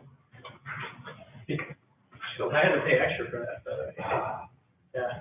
So I live in San Francisco, so like I just forget about air conditioning. And the girl was like, "You want air conditioning?" I'm like, "Oh, we do." She's like, "Yeah, have you been here recently to DC?" I was like, "Huh." You save money in July, right? Not Yeah. in the air conditioning. Yeah, I mean, I don't know, I forget. Because my sister lives here, so I'm here usually during the winter. So a story I can tell. Oh, yeah. Public, no, in public. Okay. Union Square Cafe, Yeah. Oh, we used to live there. Starbucks. A Canadian family, a guy comes to me shivering. Is it how is this cold? Like, don't you check the weather when you I'm from Canada, it's 90 degrees out there now. Oh, my God. It was like, It's colder in San Francisco. yeah, 15 and Yeah, I'm not a big fan. because everybody thinks like California is like I sunshine know. state, but except for Bay, right? Mhm. Well, and if you go, 15 miles south, 20 miles south? Yeah. Like, Palo Alto and stuff, it's normal, it's hot. Yeah, in Bay Area also depends where you Mhm. are. If you go to that central site, that's a different, but if you come out, Even 20, like the East Bay, like Oakland and all that stuff, Yeah. it's totally. So when I travel to work, I'm in office for this stuff that area, it's like, it's just a Where you carry a work? jacket. Yeah. oh, You want that? About Oakland, I was just mentioning that I set up the big data environment capsule. there is a cemetery called Mountain View Cemetery. Okay. If you get a chance, go visit it. It was designed by the same folks, I forget the name, who did Central Park and Prospect Park. Oh, cool. It's beautiful. Beautiful cemetery. There's a Greenwood Cemetery in New York also. You're also in Tampa. Yeah. Never actually been studied. So, you founder of.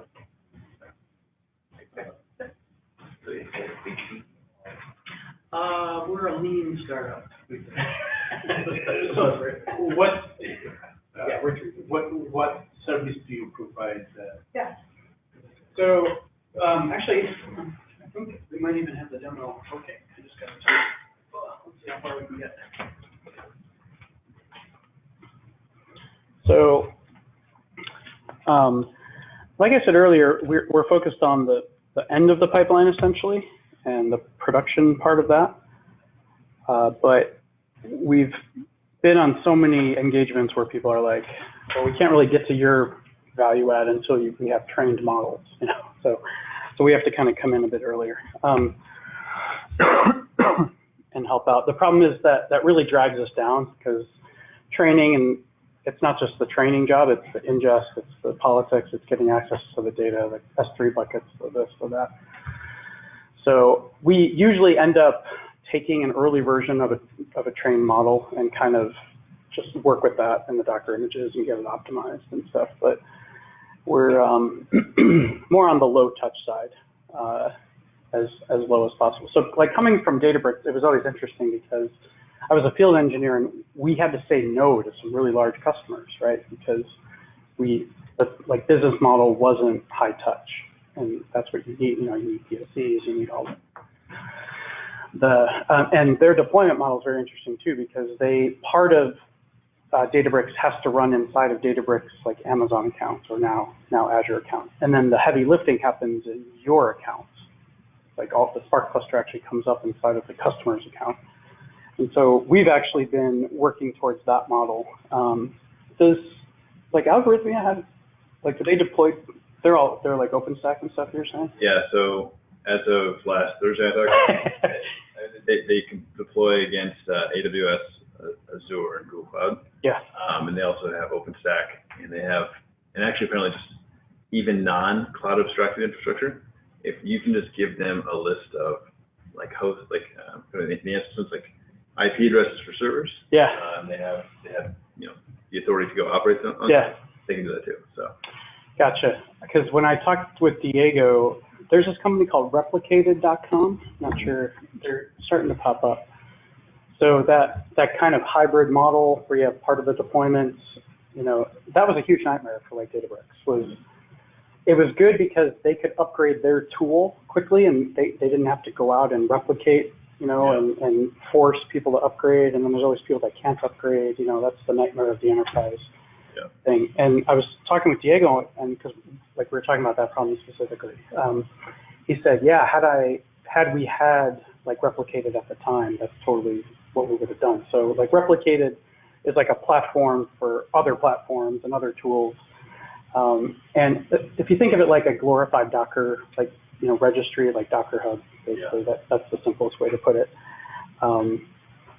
And whenever there's, so customers subscribe to a channel, like either, and then like an edge channel, like an experimental channel, and a production channel. And then they would get notified. So there's this like replicated agent that runs, and you could also run in air gap mode. Yeah. So there's a tool, and they would reach out, say that there's updates, and then they could pull it in at their ledge. Yeah, I'm not going to replicate here. They made it sound as if it was OpenStack that was doing all of the hard work. But I didn't realize that OpenStack could call more resources and actually piggyback off of like an elastic EC2 scaling group or something like that. Yeah, there's, because we were just looking at this. Where is it? Yeah, there's a way, there's also spot instance support too within Kubernetes, where it can work with the underlying instances. And oh, yeah, of course I'm going to get all these EKS stuff. Is this released yet? Jesus. I'm not familiar with Kubernetes for Docker, there is Istio, right? ECS, the Elastic Container, yeah. One is, it's a competitor, basically. So Amazon was very late to the game with Kubernetes, and so like Azure has supported Kubernetes for a long time. Of course, Google has supported Kubernetes. It's essentially a replacement for ECS, essentially, yeah. Which is why they were in no hurry to support it. Yeah, because Databricks, they just started supporting, and 2.3, yeah, which is what we have on Community Edition too. That's one of those cases where Databricks didn't need it. Those pull requests for Kubernetes to work with Spark have been sitting for 1 year, and Databricks wouldn't pick it up because it was just out of band for them. And then suddenly they had a need to work with Azure, and now all of a sudden Kubernetes became important to them. And yeah, all of their stuff was really low level, like C groups and LXC containers and that kind of thing. They didn't even use Docker when I first joined. Yeah, they were doing their own. I mean, it's all based on what Databricks was using. Like everything is based on that, the C groups and stuff. you have 2-3 Docker containers running EC2 like. Yeah, if you go to your instance here, so if you click cluster, not sure if you guys made it this far, don't be scared by the non-SSL nature. It's in DC, so everyone's very security conscious, I guess. Let me put that down there. click through this. This is just not giving you, right? Like, do you remember when Tesla got hacked recently? They were running an old version of Kubernetes, the one that I said someone hacked mine. It was like 1.6, I think, or something. And they, basically it's, you know, by default, this is what every open source project goes through. By default, they want you to have a good experience and not have to deal with SSL and TLS and all that bullshit until the company gets hacked. And then, so. But yeah, this is showing, these are literally the Docker, these are the Docker images. So this is actually 1, 2, 3 containers inside of one pod. There would normally be just one, it would be this one. But with Istio, I was mentioning before, they have this, like the ability to do traffic routing and to inject faults and Latency Monkey and all that stuff. There's these sidecars, they're typically called sidecars. Also with Kubernetes, oh yeah, there's this init. So there's this concept of an initializer container. You would put any code that should run once upon pod startup. And in the machine learning context, I was just talking with the Uber folks about this, the Uber ATG folks. When you spin up your like TensorFlow model, for example, you want to pull that data from S3 into the local storage, because that's going to, you know, it's a one-time hit up front, but that's going to make the training job like a whole lot faster than if it's always reaching out and pulling. So the way to achieve that is with the init, like Docker container. That starts up, does one pull. If it fails, it'll tear the pod down, or it'll warn you, or something. It won't continue. But there's like a life cycle with these pods. Handling will create novel skills. And you, right. And so actually, that you can, I think that works in our tool. So this is kind of the entry point here. You can add a function or add a service, or sorry, add a model. Let's click a model. We come in here. Here, we've actually taken one model, version 1, to get hash ID. And we actually created 2 versions with CPU runtime and GPU run. So this is the raw model. And then this is where we hydrated into a Docker image. And then it's been deployed, but it's not taking traffic. We can, let's say 50% go to this thing and 50% go to that. This replicas is how we would scale. And so no matter what this split, or sorry, what the number of replicas is, it'll always maintain a 50-50 split. Even if, so the, like before the traffic routing capability, you had to simulate a 50-50 split by having 2 and 2, you know, or you would change the number of like replicas because they would be evenly. This is, I think Docker Swarm only supports. Like, does Docker Swarm support traffic percentage split? Like I haven't really messed with that. No, yes, it didn't used to though, right? Yeah. Like a couple of years. The thing was, actually, what I'm asking about is, I mean, Kubernetes is 2 years ago, like, crap out of that. And everything I had read, like, honestly, or when it comes to that, there are like 3 big problems that Docker Swarm did not address in Kubernetes. But if you actually look at Swarm now, like as a version 1.12, it does all the network routing mesh, all the load off. Okay. It seems like it's like most of the DevOps guys that I follow are saying it's like, if I were to go and do something again today, I would choose Swarm over Kubernetes. Kube's gotten huge. I mean, huge, like hugely complex. Yeah.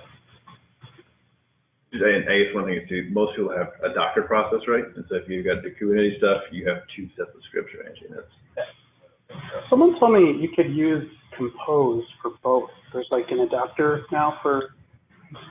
Like, I'm not familiar with it, but yeah, I would be surprised. It's like the same script now, but it doesn't seem like a first class citizen. Yeah, I'm sure it's brittle and it's like versions and versions behind. Yeah.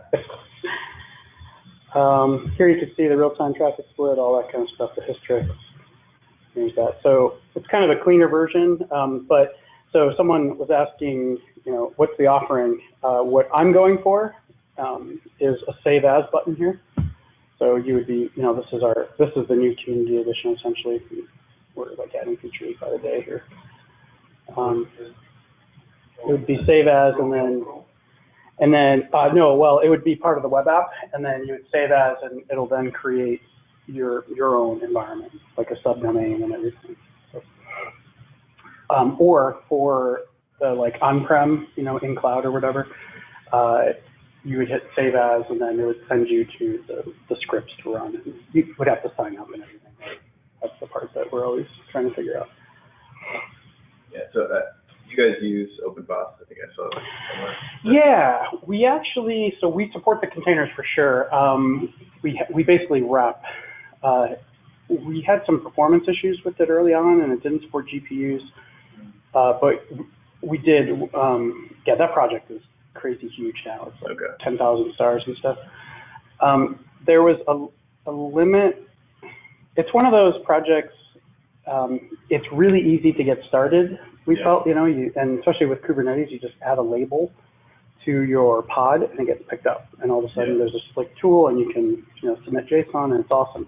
What we realized was we have all of, and like they haven't quite gotten to the point of the traffic routing and things like that. They're kind of toying with it, but there's this, what's it called, gateway or the watchdog or something that, so yeah, everything has to go through that, and it seemed a bit bottlenecky on the surface. And I've actually had this conversation with a few people, like, so we feel like we're kind of beyond that sort of early, and now it's like we're making it even easier where you could upload. Show you like, so here you do MNest, select any model type, PyTorch, whatever you want, XGBoost, something, boom, click create, and then you could actually edit and paste in code and everything in there. So to create a function, create a model, upload your Anaconda, YAML, and all that stuff. Yeah, we like OpenFOSS. That guy is like a marketing like genius. He is, you know, I feel like any logo with a whale is an instant success. Girls love it. The T-shirts, they love it. It's great. Yeah, and they have the tail of the whale, I think, right, coming up. Yeah, do you guys use OpenFOSS? Seriously looking at it, and I've recently someone floated like Apache OpenWhisk to me. I don't know enough about that framework to even. Yeah. It's one of, so the main guy is Alex, right? Yeah, he actually spoke at like KubeCon just a couple days ago. And yeah, you can tell he's an opsy kind of guy, right? And it's very easy to get bash scripts listening behind a REST endpoint.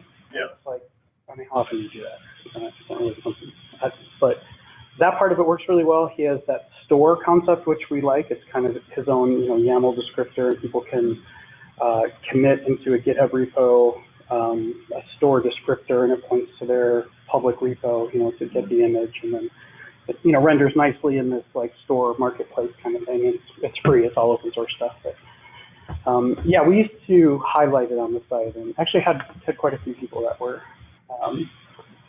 that would instantiate, you know, a store item or whatever, and they would send requests to it. It's a very appealing project. But the bottleneck thing, so like earlier. Just out of curiosity, what was it? Yeah. When you say type, support photo mode? Yeah. Absolutely. Yep. XGBoost. Some of these are, and so we don't expose this because it's not really that. Some of these are JVM based, and yeah, obviously Python, PyTorch. Like this is like raw Python code you can submit. So OpenFOSS, for example, would have like a bash script or something, which actually we should have. I don't know why we don't, but there's no reason we don't. TensorFlow gives us other options when we select that, because now we can try different runtimes. There's a Java one too. You could just give snippets of Java code. We see people building ensembles with just the raw Python and the raw Java, and they're actually calling into other models. and here we can actually upload and train. That puts it onto the training cluster. This source one would be most like the algorithm. Let's do a little plus sign. And then by default, we support Grafana, and we're working on like the clean, right when you come in, you could upload anything, start to hit it, and then see it light up. That seems to be. What do you use for your own monitoring? Yeah. Yeah.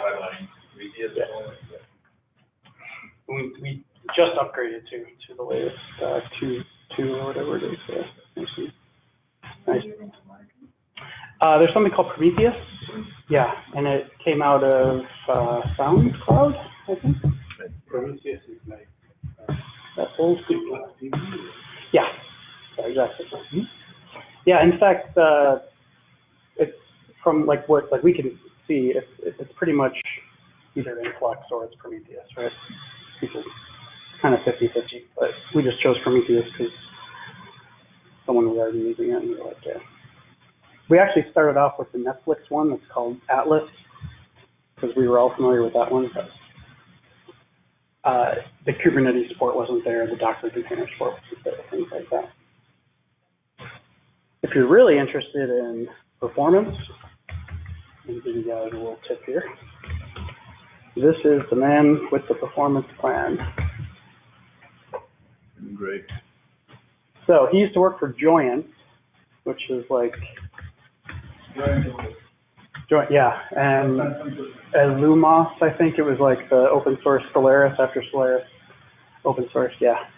With 500, the plan can do it. Yeah, Kentrop, yeah. So I actually, funny enough, took his class, and one day, it was a 5-day systems performance class. It was crazy intense. He had all these examples, like real world examples. Like, all right, there's a, was it LAMP stack, Linux, I don't know, something, MySQL, PHP. He's like, figure out what's going on. Where's the performance problem? So the whole class was just like debugging. And it was, well, what's changed? Configurations changed. Top, of course, is kind of the entry level performance monitoring thing. But he's like Mr. D Trace and on S Trace and all that. Yeah, that's his jam. He actually, he's also a big fan of those flame graphs. They just had a good blog post.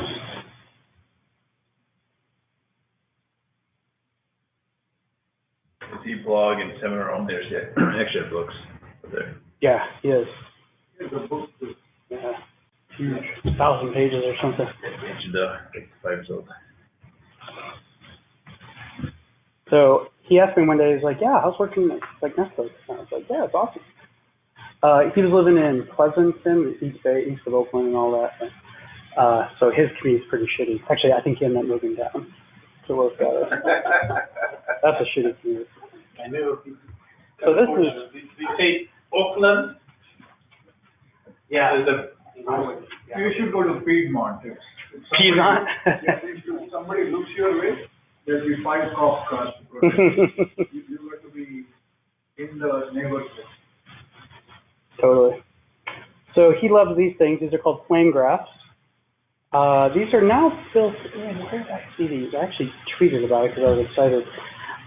So flame graphs, the intuition here is that you want peaks. If you see peaks or the top of the peak that's long, you're spending too much time. It should go in and out. So this is application level up to systems level. And the problem is that the JVM didn't used to expose human readable, like it didn't actually show you what the function was that was being called or the method being called at the JVM layer. It would show you what was happening in the Linux kernel, because that was instrumented with. So he actually convinced the Java folks to add this flag. Now on startup, it's about a 5 or 10%, now it's probably 5% performance hit. Not on startup, but the whole time it's a 5%, but this is what you would specify on startup. And it now can tie the whole stack trace.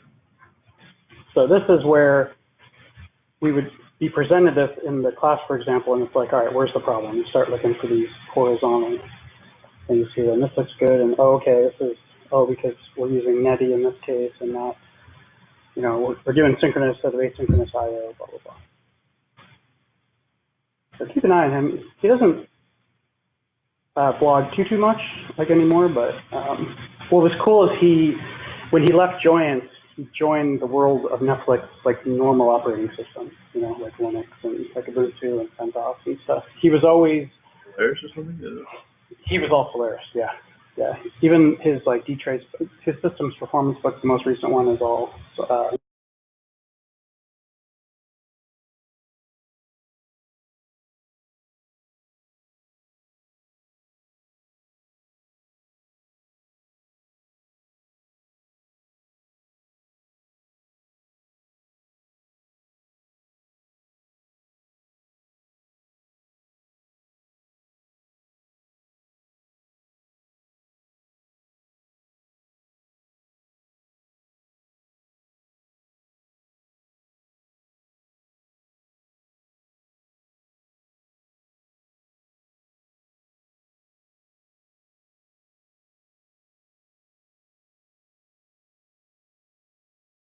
I gotta call back in here.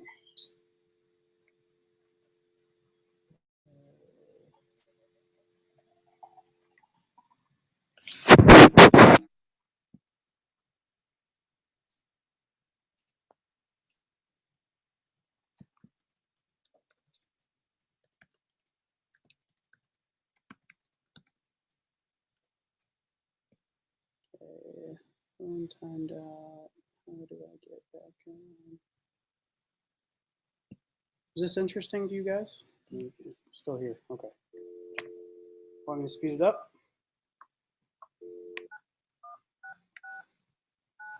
You get what you wish for. Ah. Slow it down.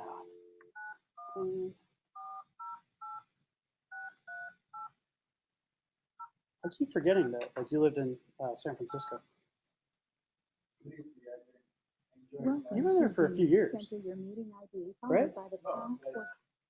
Yeah. 5 years or something? Oh, okay. Before I did have a studio. Oh, that's right, because we were Tender next to Tender Heights, which is not an area where you want to walk into.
There's something called TF record file format, and if you think of it like Parquet is to Spark, TF record is to TensorFlow, a binary file format. And let me just make sure.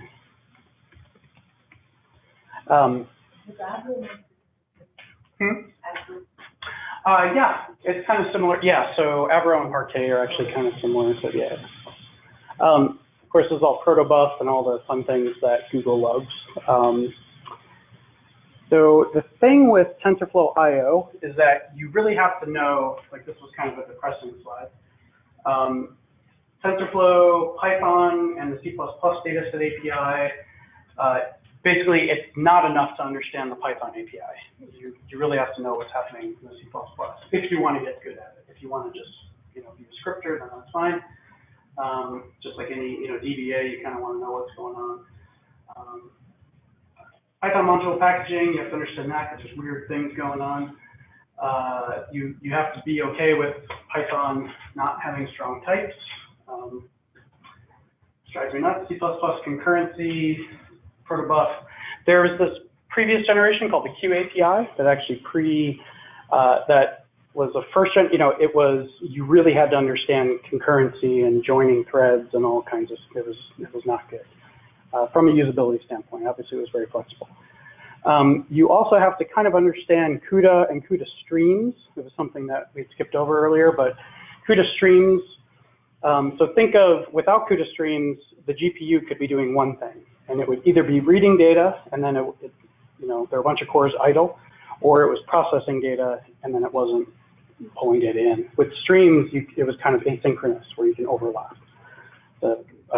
Pulling data close to the GPU, and also operating, so you can.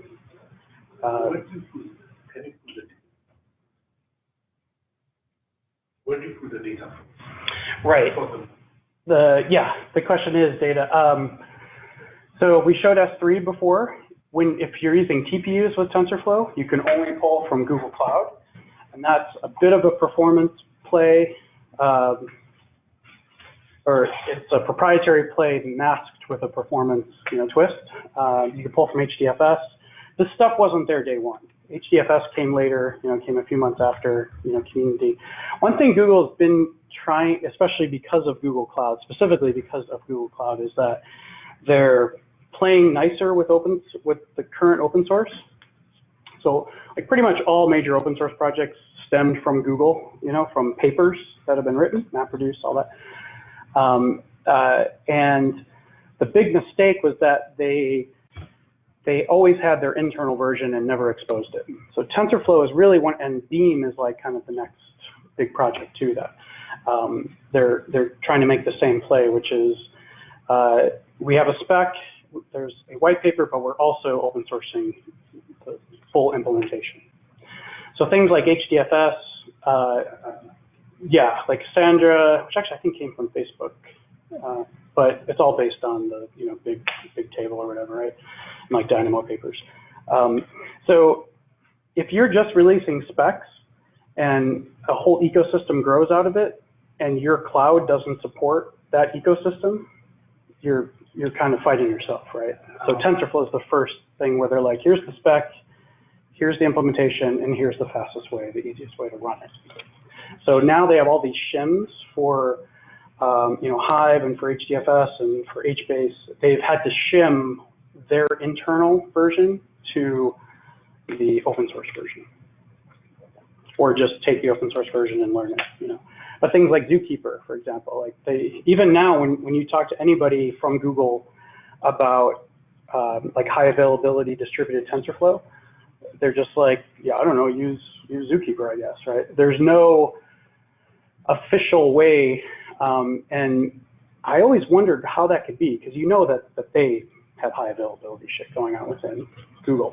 And then when these TPUs started to surface, I was like, oh, they have this figured out for TPUs. They don't need to spend too much time. There's really not much benefit to making, well, there is, because they support GPUs and they use GPUs internally, but. Which one? EMR.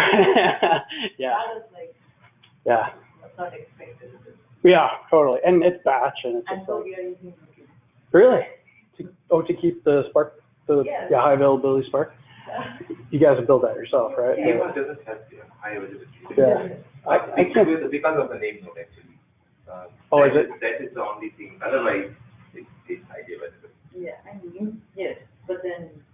But that's the source of your data. Yeah. Interesting. Okay. Lost my arrow key support there. Oh, I was in the other window. Okay. The summary of this slide is accelerators are getting faster, and that's only making the problem worse. We like already with current generation accelerators cannot saturate them. They sit unutilized.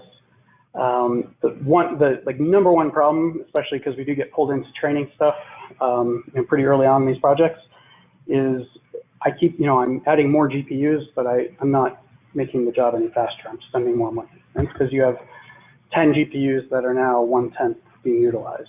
It's not helping the problem. This is a problem, actually, these new accelerator companies, those like ASICs, are, coming. So this is like before the old accelerators were taking long. So you could, you had all the time in the world on the input side where you're cropping the images and doing that stuff. Now the accelerators are so fast that it's these slow pipelines. And this is like a big reason why Google is saying, if you're using like Google hardware, use Google Cloud Storage. If you're using, and yeah, Amazon would say the same thing, because they've optimized S3 to go. And there's some other things you could do with like placement groups and such that we always did at Databricks when we spin up clusters within Amazon. There's a little checkbox that not many people know about that says, place these really close together as best you can. And yeah, we'll pay more. They're called placement groups. But it makes a huge difference. Feed dict. So it's a busy slide, but it's kind of highlighting if you are past some code and you're doing a code review and you see someone using feed dict and it's meant for production, you're doing it the absolute slowest way. Unfortunately, this feed dict is everywhere. So this is, I mentioned before about feeds and fetches. This is how we're getting the X and the Y into the training job. Okay, and this is a Python like method, or it's a Python attribute on a Python function, and it's passing, it's doing all the pickling between Python and C++. Like this is exactly the same problem as the old PySpark, where it had to pickle between Python and the JVM. Very expensive. So never use feed dict. Unfortunately, it's all over the samples because it was one of the easiest ways to onboard. This reminds me of the collect method in Spark. You know how everyone gets a sample and you run collect and you can see the results, and then first time that you operate on any large data set and run collect, you're now collecting all the data down to one node. So, but it's all over samples because it's very downloadable. Single threaded, it's just super slow. You're definitely not gonna. You mentioned something, you can do something with CUDA. Like performance. Oh, the streams, okay. Yeah, so CUDA streams let you, that you should never have to think about. That should be done for you. So TensorFlow has taken that, has built that already for you. They're using CUDA streams beneath the covers. Like, do you remember, actually it's on the next slide, this thing. This is showing multiple streams. So there is a mem copy from GPU to CPU. That's how much time is being spent. Stream 12, 13, 14, there's just whatever stream number was appropriate at that time. And those are all the operations. So it's showing overlap. Yeah. TensorFlow never really exposes CUDA functions, right? Or what Do they expose the CUDA functions? Or? Yeah, I mean, can you? Yeah. Actually, I don't know. You can call Python. I mean, at the C++ layer, if you're going through the source code, you'll see it. But yeah, I don't know if there's actually, so let me show you the Python method here. Oh, and then here's like another quick slide on dataset. Datasets work really well. The goal for datasets was to make it easy to do data transformations and to avoid having to introduce a Spark cluster just for ETL. You can now do it. And I'm not, like, I've seen more and more people, right, like again, starting today, they're questioning, why do I need a Spark cluster at all, which is really shocking to people, like, oh, we have to have a Spark cluster. But if you have Kafka streams and you have TensorFlow and you're on the latest TensorFlow and you kind of understand what you're doing, you could actually get really good performance when you have one cluster. Or two, I guess you have Kafka. Have you looked at benchmarks? No, not like an apples to apples thing like that. For me, like mental capacity wise, I like fewer clusters, you know. Yeah, we always dealt with this with like Cassandra and Spark. Like we'd always be like, why, you know. Actually, the trick with Cassandra is going directly to the underlying like files. They're called SS table files, sorted string files. and just bypass the Java API and go directly to those things. That was something that like Netflix would always do. Yeah, I know. I just met a guy who's on the performance team on TensorFlow, TF Boyd. I think his first name is Toby, and his middle name doesn't have an F, but he thought it was funny because TensorFlow. Yeah, last name Boyd. So he's always, like, this is the area he focuses on. It's him and this dude, the data set dude, I call him. He has a really good tutorial on TensorFlow data sets, and they're always benchmarking. And like pretty obvious which way the benchmarks are going to end up, right? Yeah. So this is what I was talking about here. Is this is like a Spark UDF. You can just call anything you want. So theoretically, you could call like Numba or something in here. And if you really want to be badass, you would convert whatever slow code that's being done there into a TensorFlow native operator. Which actually isn't that hard. It's just you kind of have to put it on the class path and all that stuff, you know, C++. But you're kind of in your own world. It's the prey. Initializers, one thing to point out here. So like we all know, or sorry, rather iterators, there's this concept of this initializer. And I think this has actually changed slightly, but the concept is the same. You have an iterator that's a one-shot iterator that'll just go through and stop. Or you have this concept where it would go through, run a custom function, and then go through again. And 99% of the time, that custom function is a shuffle. It's calling TensorFlow shuffle. And what you're doing is you're preventing the network from learning the order in which data is being presented to the network. So said differently, you don't want the network to pick up any patterns that it shouldn't. And if it's non-time series, if it's just image classification or some thing where each image doesn't depend on the one before it, you want to shuffle in between because otherwise the network picks up that. And it could be as simple as the alphabetical order of the file names or a timestamp of the file names, things like that. That'll throw the job off.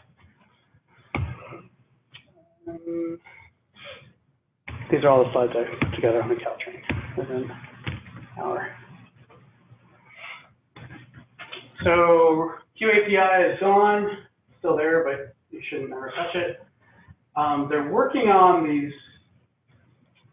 I think someone was asking about the staging. So they've been working with the NVIDIA folks. This is interesting. When the GPU is being underutilized, you can actually have the GPU participate in the cropping and all the pre-processing. So, picture this unused thing, and then all of a sudden you start sending it work so that you can give itself more work, right? So it's, it's kind of helping the poor CPU, the slow-moving CPU, and assist with like data ingestion and the transformations. There's tons more profiling coming. I've shown before where it shows the number of ingest threads and saying, like, giving hints and things like that. So eager execution, we go through these. I do want to spend a second on Estimator API. Very, very important. If you're starting a TensorFlow project today, you must be using the Estimator API. Must. And that's because of what we were talking about earlier, where the same code can be written and run locally on one machine or on many machines with minimal code changes. There's a bit of config change. Yeah. Well, actually, what I meant to say earlier, what your point was, kind of single-threaded Python versus parallel. And then, yeah. And then now you're saying with this framework, keeping the same code, locally distributed. Yep. And provides a more clear path to production. So by that, I mean, there's actually a first-class method in the Estimator API to save in that save model format, saved model format, which prepares it for production. Can you show us? Yeah, it's in, saved model format. Yeah, it's a goofy name. It was supposed to be more generic, but it's ended up really TensorFlow serving specific. The problem is, if you want to do anything with that, it's already been frozen, meaning the variables have changed into constants, and there's no more training capability. You still have the version that is in training mode, but you've taken a snapshot and basically taken a checkpoint and then slimmed it down. So that model can still continue to train. It's just you've frozen it and then pushed it out.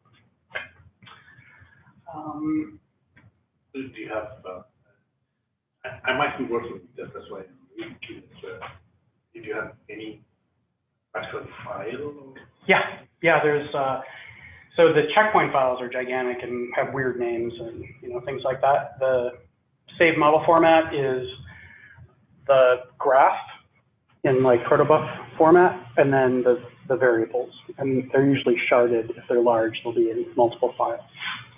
Yeah, actually, when we get to the serving section, we'll see it. Yeah, for sure. I was trying to remember, I can't remember if I have an API example. I do in another repo, but I don't know why I would have it. Also, it's a clear path for hyperparameter tuning. So one of the value adds that Google's been talking about for over a year with their Google Cloud ML engine is the ability to pass in ranges of values for the hyperparameters. So before I said hyperparameters are knobs you can turn, you don't always know which knobs are the best knobs, or what the values are. So with hyperparameter tuning, especially in a cloud environment that can expand and contract, you can provide ranges and have the service generate all the combinations and run in parallel if you want, so that you reduce wall clock time. Have it run all the different training variations, and then tell you which one is the best. So that's hyperparameter tuning. It's what everybody talks about. It's a company called SIGOPT that is pretty heavily funded. They're basically hyperparameter tuning as a service. But what's interesting is they don't actually do the tuning. They just, they don't actually run the cluster. They take the hyperparameters that you've run. So basically that pipeline DB I was talking about is basically SIGOPT. You would pass in the hyperparameters. You would run the job and tell SIGOPT, which is a service, this is the observations that we had, this was the accuracy. And then SIGOPT is basically like running algorithms behind the scenes. They're like hyperparameter optimization as a service, but not actually doing the hard part. They've created a service around algorithms. Yeah. So, I mean, typically when you hyperparameter tune, right, it's, some sort of cross-validation group. Yeah. So you go through whatever your hyperparameter space is on whatever number of dimensions you have for parameters, and you just, go through the space and iterate through it multiple times and see what you can do the best. Like the grid search and all that, yeah. Yeah, but I'm just, so what are they doing? Like, so there's statistical ways to minimize that. So the brute force is to go, if you have, you have this combinatorial. You scan the space and say, this is the tuple that gives me the absolute best loss function. So to capture it, they actually have nogridsearch.com, which is, so grid search is the brute force way, that's the term for it. And then, but there's like very well documented algorithms on how to reduce that space so that you don't have to do every combination. And that's what they do. Okay, so essentially you'll still do a cross-validation, but they say they don't give you this whole interval for the entire n-dimensional space. They give you a couple of points on like 4 of the dimensions. Yep. And the thinking is, that they'll collect data across your training jobs, and it's basically like the exact same thing as one feature of ours. Right? They just do it really well, I guess. I don't know. I don't really know too many people that use them. They claim they're very prominent in conference circuit and all that. I was working pipeline booth at a conference, and they were right next to me, and some girl came up and said, it was something like, "Are you still doing the same thing that you guys did 2 years ago? Like, what have you done in 2 years?" And I'm like, "Oh, well, we've added a couple algorithms." And it's like, well, yeah, but those are well-known algorithms. Like, but what do you? It's funny. I was cracking up. Yeah, they probably, we actually can do some of the stuff we claim we can do. Yeah, they've been around for a while. You know, a couple of Cornell PhDs or something going on. Funded by Andreessen Horowitz, which is how I know them. Yeah, nice guys. Like, to me, it's a feature. So Yeah. that kind of stuff, like, normally doesn't get funded. But they claim that they can optimize anything also. That's been one of their, like, recent pitches. I think they actually had, like, an online game, kind of like the Pac-Man thing, and they were showing that they could optimize that. There was some, like, gimmicky thing that was kind of cool. The cool thing about Estimator API, and this is totally not a plug, but it kind of is, if you follow the experiment API, this actually opens up, because Google Cloud Service itself, they're opening up their own optimization channels. This now lets other players come in. So before, you had to really, really work really hard to kind of get your model into this framework where you could do easy hyperparameter tuning and stuff. So, and it's all under the guise of kind of best practices, and it's an opinionated framework, but here's the kicker here. Yeah, so Keras supports the Estimator API. These are also why this estimator is pretty cool. So Google themselves actually went through their, this is August of last year, went through their internal repos of all their TensorFlow projects. And there's something called canned estimators. Think of these in the object-oriented sense as subclasses of the base estimator. And these are very common, you know, DNN classifiers, TensorForest.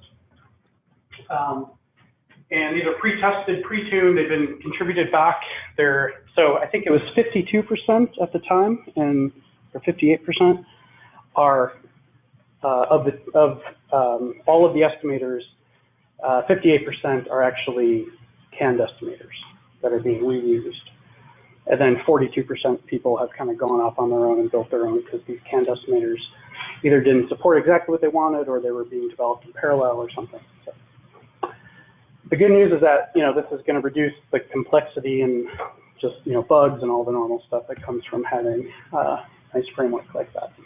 So this is kind of what it looks like. It's this, if you think about it like a callback sort of mechanism, so you define a function that you know, does, with any framework, there's hotspots, right? And one hotspot is, how do I get my data? Where does the rubber meet the road? Is it, and how is it being presented? Is it an iterator? Is it, you know? They've gone as far, I skipped through these slides because they're just painfully awful. Show you a quick example. So there's TF record I talked about. There's also something called example. And I've actually had a 10 or 15 minute conversation with somebody about the TensorFlow examples. And I was talking about this, and he was talking about like demos and examples. And we somehow were able to have a coherent conversation for 10 minutes on two completely different things. I was like, oh, you're talking about the train example. So there's a lot of weird things that they put in here to kind of provide more structure around feature engineering and passing in features. So feature list, which is really, or is it, yeah, feature lists, which is really a better name would be a list map. It's very, very confusing API, but down to the bare bones, there's bytes, there's float, there's 64. And then there's array versions of those. The reason I skipped it is because, well, I shouldn't have skipped it because it's actually in a lot of the examples, but just know it's kind of a layer on top of, yeah, there's, you know, var len feature, fixed len feature, things like that.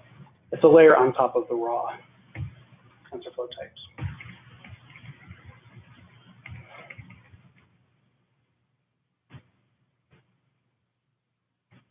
TPUs.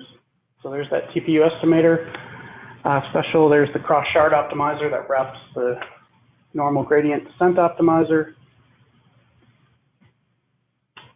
That thing again.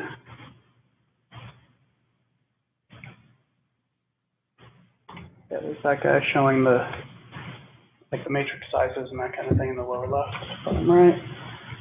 Can't remember if I pointed this out, but down here it's saying to improve performance, you should convert blah blah blah. I don't know. It's like giving you human readable things that I can't read because it's too small. But in some cases, they're telling you that you're I/O bound or you're not I/O bound and what you can do to fix it. It's really cool. And that's the difference. Here's a cool concept. This is called multi-headed inference. And the reason it surfaces in the estimator world is when you build your model, you have to specify that you can provide multiple heads, which is multiple predictions on one set of inputs. Okay, so like let that sink in for a sec.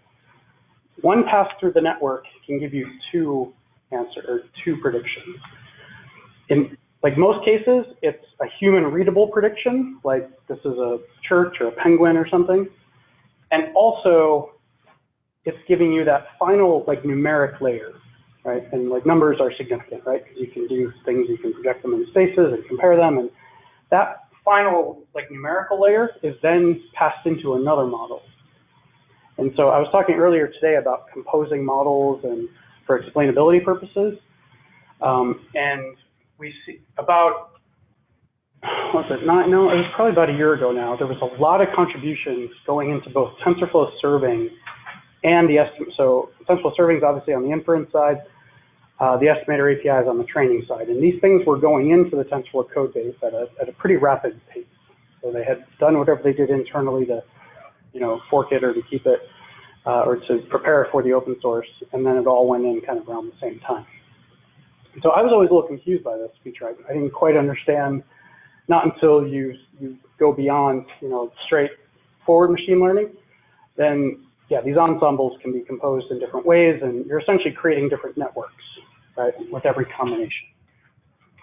So supported by TensorFlow serving, like I said, essentially what you're doing is getting the human readable prediction, but you have that final layer. Think of that like a feature engineering step, where it's taking inputs, it's taking, right, like the examples, passing them in and converting them to some vector or some, right? And then that gets passed into subsequent models.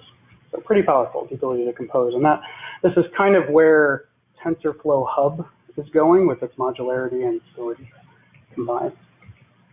There's more like multiple versus one. Yeah, yeah, and the next level, yeah, is like in parallel, right, and then joining parallel. Yep.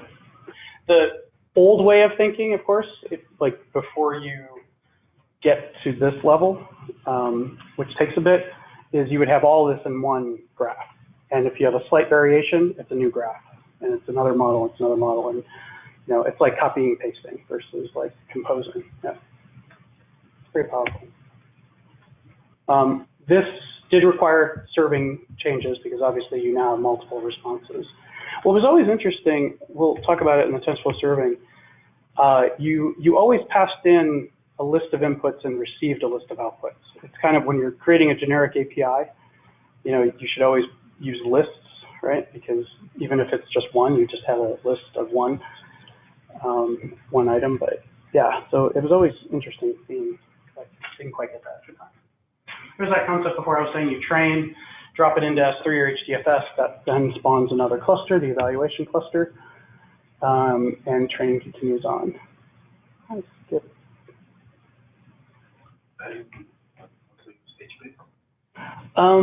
I haven't seen HBase in a while. Yeah, Netflix was all Cassandra, and it's similar. I think there's some different consistency options and things, but I've actually not since started TensorFlow work have I seen HBase. It's probably because I've been staying away from it on purpose. But so I want to point out dropout again. This is a training technique. This is kind of a regularization technique is the fancy term for it. You want to mix things up so the network doesn't learn too much. And the way that you do this is you snip connections. And a good number of people stick to is 50%. So that means any layer is going to drop between the layer before it 50% of those connections. Now what this does, it's a little bit of like randomness going on here, but it essentially it's creating a different network every pass through. And your network, those connections and the number of nodes and the number of layers is a hyperparameter. That's a knob you can turn. And this is turning it for you in random ways and then forcing the network around. So Bernoulli 0, 1 they have before always, and you have probability 0, 1, 2. Yeah. And the way, so now this is interesting. This is where TensorFlow shows its production first, like design. In traditional machine learning and like neural network frameworks,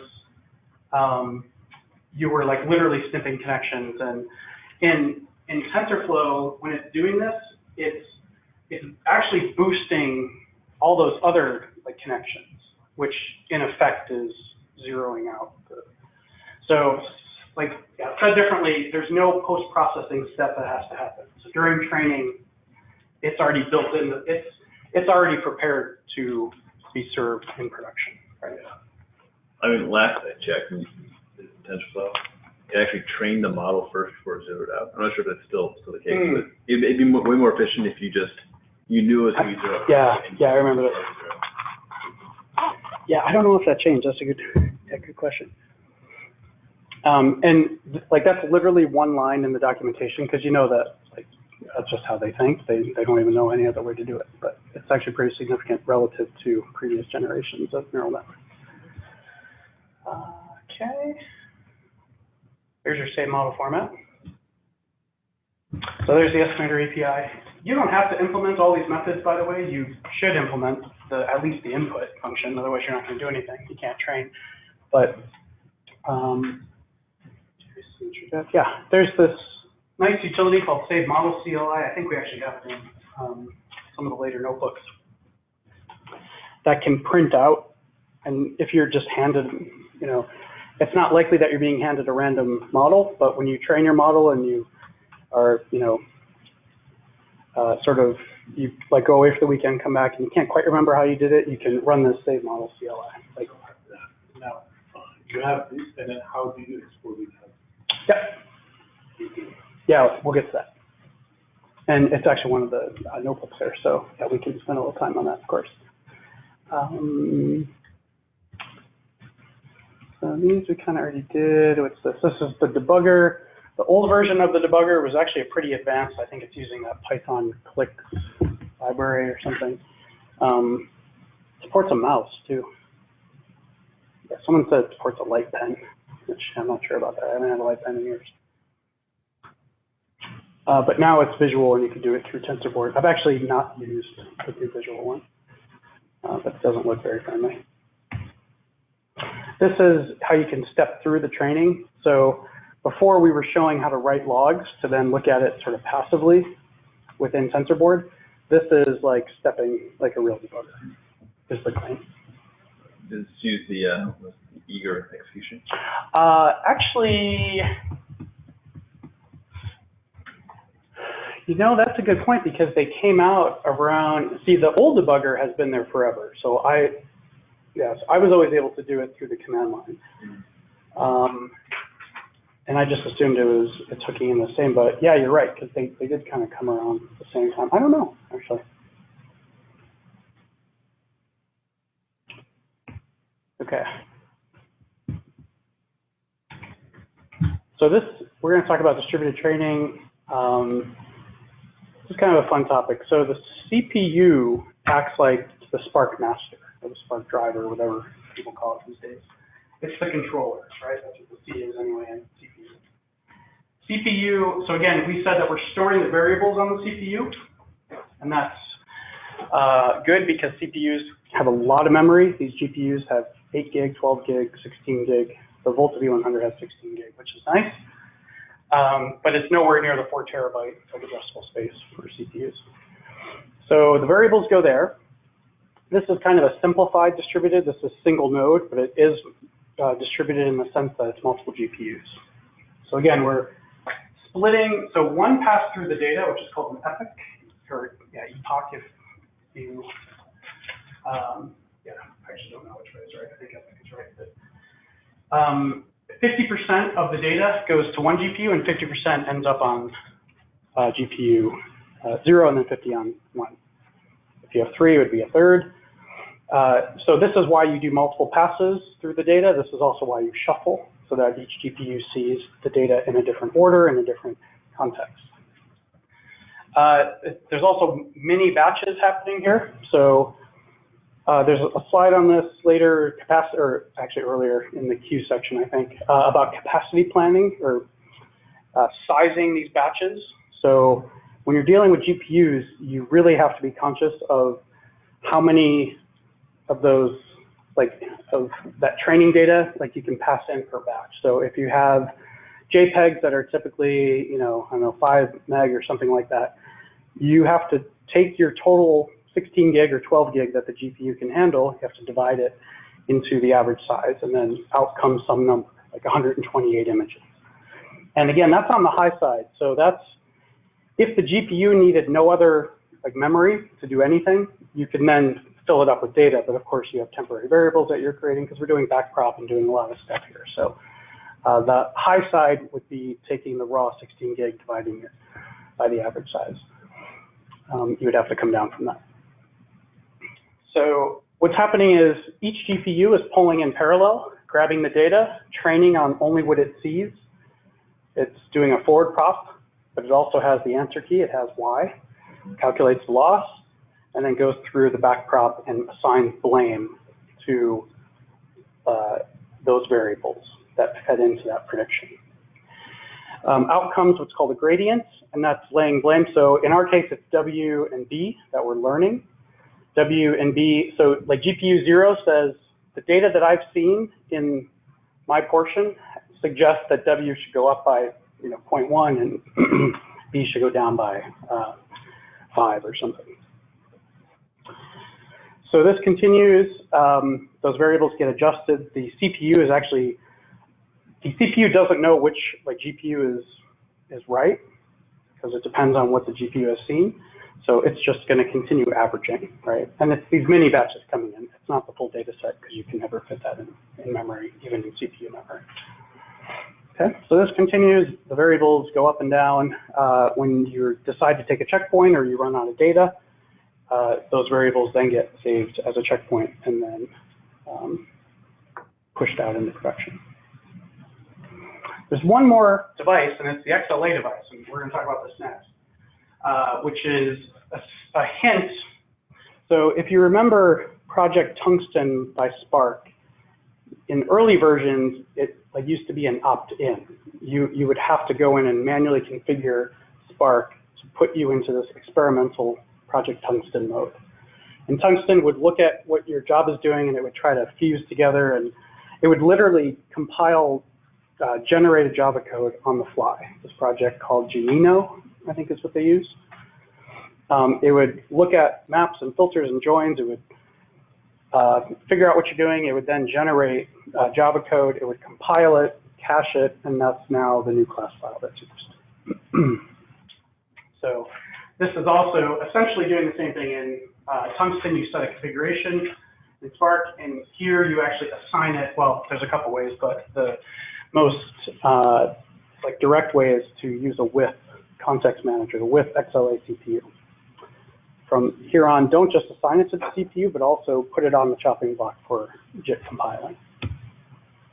Okay, here's true distributed. One subtle thing here is that each of those GPUs, in this case, gets the whole model. So the assumption is that the whole model can actually fit into GPU RAM. Well, that's not always the case. If you take any graph, like distributed graph problem, which you guys are very familiar with here in DC, you can almost never fit it onto one chip. You have to, or on one node. You have to distribute it. And the challenge there is, so now I'm actually adding true distributed, and I'm adding the concept of splitting the graph across. So it's a bit much, but just kind of working here. So this is single node. We're splitting it across GPUs. That's one way to do it, but now we're going to 2 nodes and splitting it across, and we now require this network layer that's in between. So fortunately, the receive and the send, these end up as nodes in your graph, but they're given to you for free by TensorFlow. So you write the same code. In theory, you shouldn't have to worry about it. In the real world, of course you do. You want to try to minimize the amount of communication that goes on between here and here. And for that, you have to kind of analyze the graph and really know what's going on. This is where you start using Tensor Board to visualize the graph and see where they end up and which nodes that they end up. Yeah. Yeah. Workers. Yeah. Sorry. Yes, I always catch myself around this time. Single node, yeah, single worker, right? Not a node in the graph. And so bottom right is 3 workers, separate, like worker nodes, separate servers in the cluster. Each server has 4 GPUs. So now each GPU, one pass through the data sees 1/12 of the data. That's why we go multiple times. The CPU, which is the driver, now has to be a cluster. And that's called parameter server, kind of a weird term. And there's a bunch of parameter servers. People love writing parameters. There's a Redis version, there's a DL4J version. Yeah, those guys love to build everything from scratch, SkyMind. So what's happening is that instead of each GPU updating a CPU, it's actually updating a cluster. Yeah, in Spark it would be, yeah, basically, yep. Exactly. And actually Spark does this optimization as well, but there's like one thing to point out. TensorFlow will actually pre-average all 4 of those GPUs from a single worker node, from a single server, before it sends the update. So the number of updates goes from, big O, the number of GPUs, to big O, the number of servers. So that's a huge reduction. If there's 64 GPUs or whatever on each of those, it's not 64 times 3 updates, it's 3. So it's basically pre-aggregating before it sends out. And Spark does that in certain tree type algorithms where it's like aggregating, sending to the next, and it's just trying to reduce the amount of communication. Aggregation has Yeah. Spark streaming is just bad. Yeah. So how does it update? In Spark or here, the streaming, actually, I don't know. Yeah, Even in 2.3, oh, really? aggregation of streams. So I considered one of our Yeah. set of like production, not TensorFlow, but Yeah. execution is going through a very rough patch because it has aggregation systems. We have interactions with Databricks and we are consulting all that. But Yeah. It they just clearly can't. mentioned the documentation to Right. also that they're not much. I'm curious. There's, well, in the Spark world, there's some pretty well-known, well, it's more of a like statistical thing, but there's support in Scala. There's things like hyperlog and, sketch algorithms, count min sketch, things like that. If you can get away with a little bit, yeah, I don't know what the exact use case is, but Always approximate, right? yeah, it's always, the cool thing is it's upper bound approximate, so or it's bounded. So within 3%, 5%, and things like that. Yeah, those are cool algorithms. Actually, my like previous kind of big talk like this had a lot of that in there on the Spark side, and it's a lot of Twitter algorithms. Like AlgeBird is the name of the project, and has all that stuff built in. Yeah, it's all like JVM based, so it works well with Spark.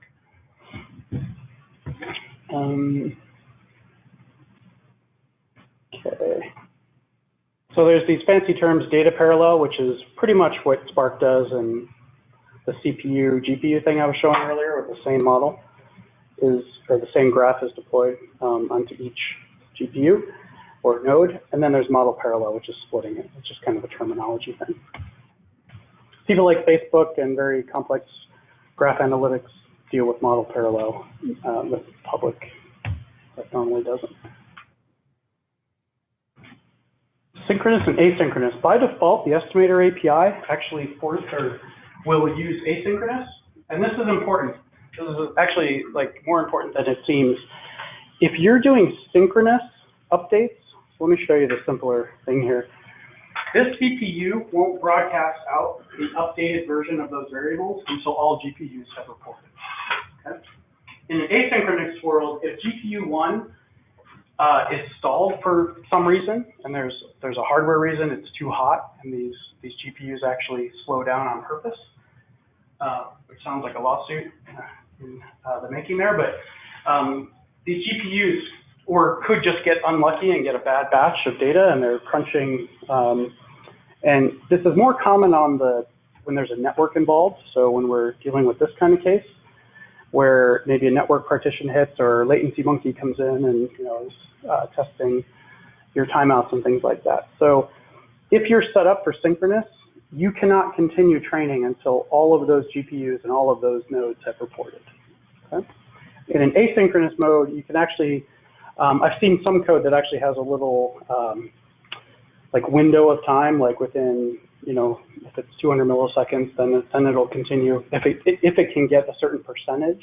So I've seen a couple like variants of this. I actually can't remember if it's built into TensorFlow or if it was somebody else's code, but there's ways that you could say, wait 200 milliseconds. If I get 66%, 67% of the response from the cluster, just continue on. And some people actually celebrate this because it's random. These GPUs getting hot is potentially random, depending on where they're placed in the rack and that kind of thing, which then introduces a little bit of like regularization. Yeah, but that's not repeatable regularization. Right? Yeah. Yeah. Oh, I got great performance this one time, but yeah, unknown chance. Totally. Yeah, when it depends. That like Brendan Gregg has a really funny like YouTube post that has like 5 million views or something, where he's in a data center and he's screaming at a hard drive, like super loud, and he has his little flame graphs and stuff set up, and the drive actually gets slower and is doing random stuff and getting not psych faults, but yeah, whatever they are. So he's physically able to affect the performance of a server just by causing vibration. Yeah. Thinking that, for example, where you said one of the GPUs Yeah. Will that train the model in this system? Yeah. What's your intuition on that? Yeah. So, I mean, you lost information, right? I mean, at the end of the day, it doesn't really matter. I mean, most of these really big models. But you'll recover it, right? I mean, at some point, if it gets caught up, and. Well, so I guess I thought you were saying that, this server could be down for a bit, and you'll just skip the information from it, and it'll. Like, I'm not sure if it ever comes back. So at some level, you lose information, but at the end of the day, it doesn't really matter. It might not. You know what I'm saying? Like if it's one server out of like a cluster of 130, it's down for 7 seconds. Yeah. It doesn't really matter. It's probably washed. Particularly since most of the trained models, like really big ones, they never truly converge. People just say, oh, run it for a week and then stop it or something. Yeah. There's some discussion about also with the reduced precision, if you're more susceptible to not converging and that kind of thing, because you can get to the vanishing gradients quicker and things like that. So, yeah. ISO data. Yes. Yeah, and this is more of a terminology thing. You'll read in papers. Oh, by the way, I didn't mention it, but the Estimator API paper by Google is really, really good. And it talks a lot about, actually it mentions the multi-headed inference and all that stuff. That was one I was dreading reading for a while. And so I was like, oh, this is actually really good. Data parallel is just a term. This actually, I remember this from Spark. Spark had these same concepts, data parallel and model parallel. And they're kind of opposite of what you would think. Data parallel actually means the model is replicated completely onto every either GPU or node or whatever that's participating. So people always confuse this because of the names. They also call it between graph. That one's even more confusing. Model parallel is where you're splitting the model across. Yeah, and that's usually because of GPU RAM and things like that. Or physically, it just doesn't fit in a cluster. Facebook is pretty famous for actually having Hadoop jobs. Is it Facebook that has Hadoop jobs that handle that kind of situation where it's split up across nodes. Pretty cool. Other terms, these are actually a little bit dated terms. They've gone through a couple. I keep this because it's hilarious. So Spark went through this too. When you're in Berkeley and you live in a bubble, you can use racist terms and no one. You know, master and slave. Master and slave, Yeah. yeah. So then they were trying to get away from that and it just kind of stuck because it was going to require too much. TensorFlow chose chief to stay away from master. And I think we all know chief isn't exactly appropriate. Yeah, well, once you capitulate on the, you're going to make a PC, it just never stops. Yeah. It was called supervisor at some point, and then I think maybe some supervisors got offended. So actually, what is it called now? Probably like top person. Yeah. Gender neutral. Yeah. Gender neutral. Okay, so here's the three types of failures that can happen, and this is common with every distributed system. Cassandra, HBase, all of them. Not so bad is a worker. So one thing I didn't highlight, it's worth highlighting, that like parameter server is holding state, right? It's a bunch of CPUs, just like any, like distributed Kafka, it's holding state. The crappy thing is out of the box, distributed TensorFlow does not replicate. So if you lose one node in that parameter server, you have to stop and start the entire training. Hopefully you've checkpointed. So that parameter server is instructed by the chief master supervisor to checkpoint and to write to some, Google Cloud or the HDFS S3. Parameter server. It's like the CD, etc. Parameter server, like you could actually implement parameter server with Cassandra, right? Just think of it like a database. Yeah, I know what you're talking about the seeds and yeah. The thing is, following that analogy, distributed TensorFlow, which is what we're talking about here, has a concept of a parameter server. It's typically PS is what they call it when you see it in the code. It's not replicated. So it's actually shittier than Cassandra. It's literally just enough to say this is distributed, but very quickly you need Zookeeper, you need 3x replication, you need all the things that every other distributed system in the world has. And internally Google calls that chubby, that's their Zookeeper. Yeah, so if one of those goes down, so if you lose a worker, which is just like a stateless, it has the model and it's just processing like whatever's given to it, and then the state's stored in the parameter servers. So losing the worker is okay, especially in an asynchronous mode, which is what the estimator API defaults you to. That's where one worker can go. It's the situation you were talking about where it can continue, it'll lose that data. And yeah, I guess you're right.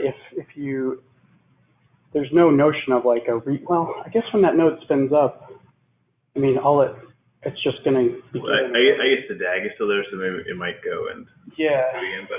Yeah, I don't think it does though. Yeah, I think you're right. It just literally loses whatever was in flight. If you lose a parameter server, again, you have to stop the training.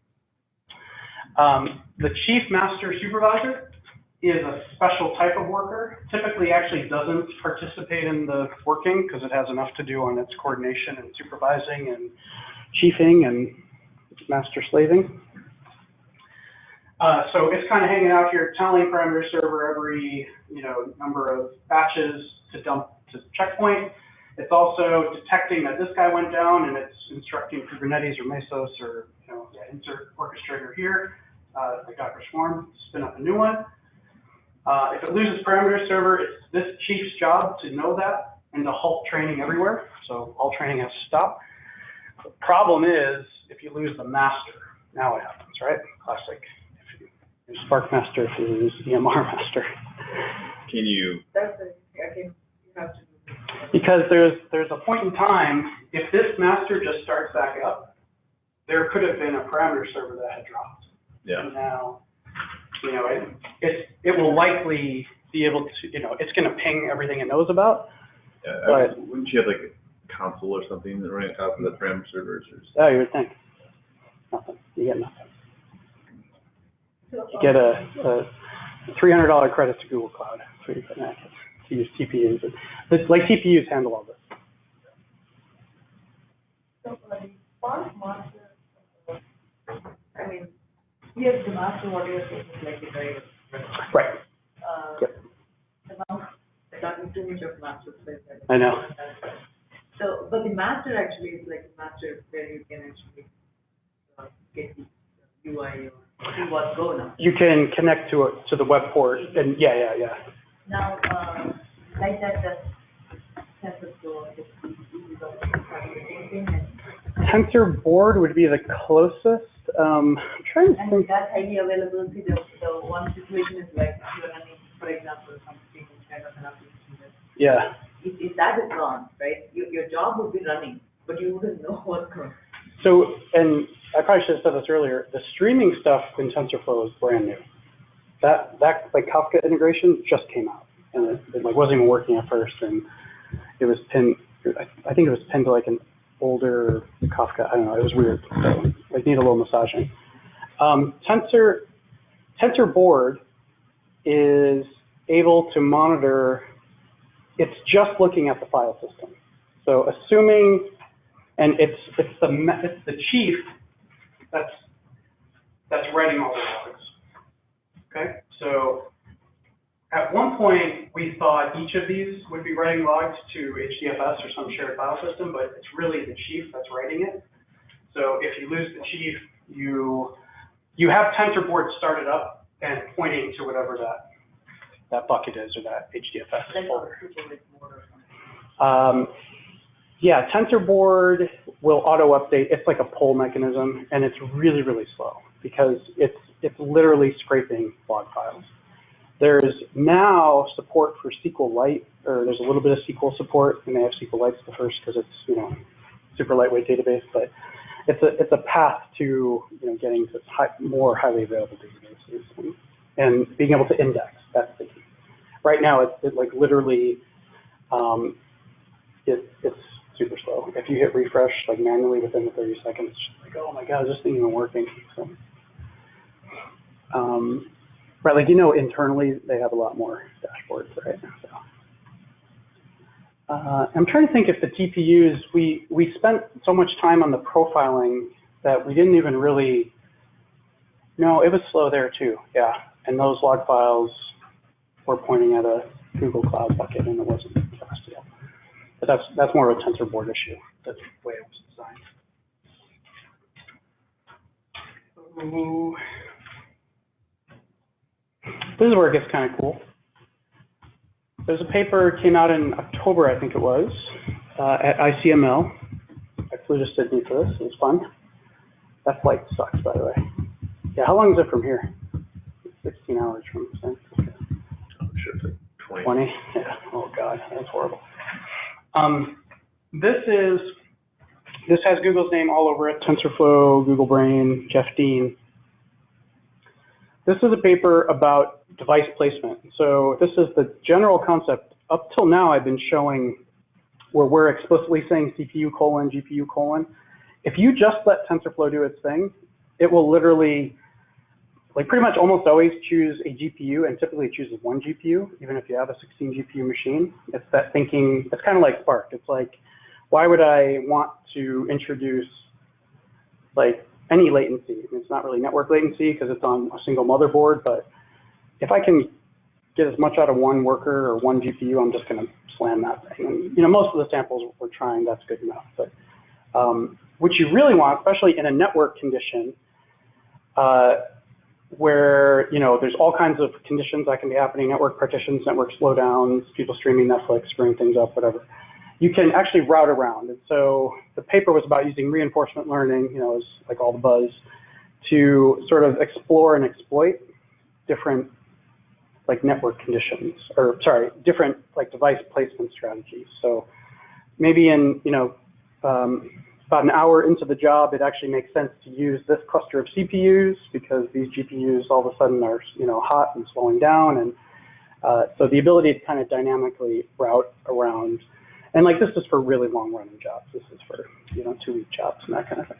There's also this magical, so this is more adaptive, that's more static, the manual width kind of thing. There's this project called TensorFlow Grappler that I can never get a straight answer out of anyone from Google what it actually is.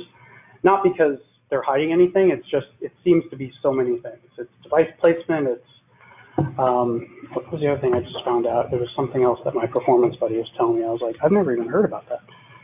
So Grappler, you'll see commits into the open source, and you can search on the TensorFlow. There's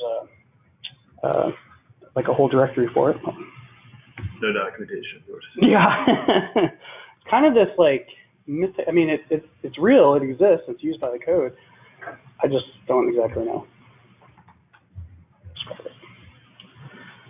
Okay, 420. 420. Oh my God, that 420 in San Francisco is like 421 actually. Yeah, it's 420. All right, all right. Yeah, I was in my own home and I had to like shut my doors. I'm like, God, I'm getting like the contact marijuana high for 420. Hot smoking time, April 20th, people take off work. Accelerated linear algebra. So this is, again, a training side optimization. This is the fusing together. This is unrolling loops, doing all kinds of stuff. The point here, this is logical to physical query plan in the most generic sense.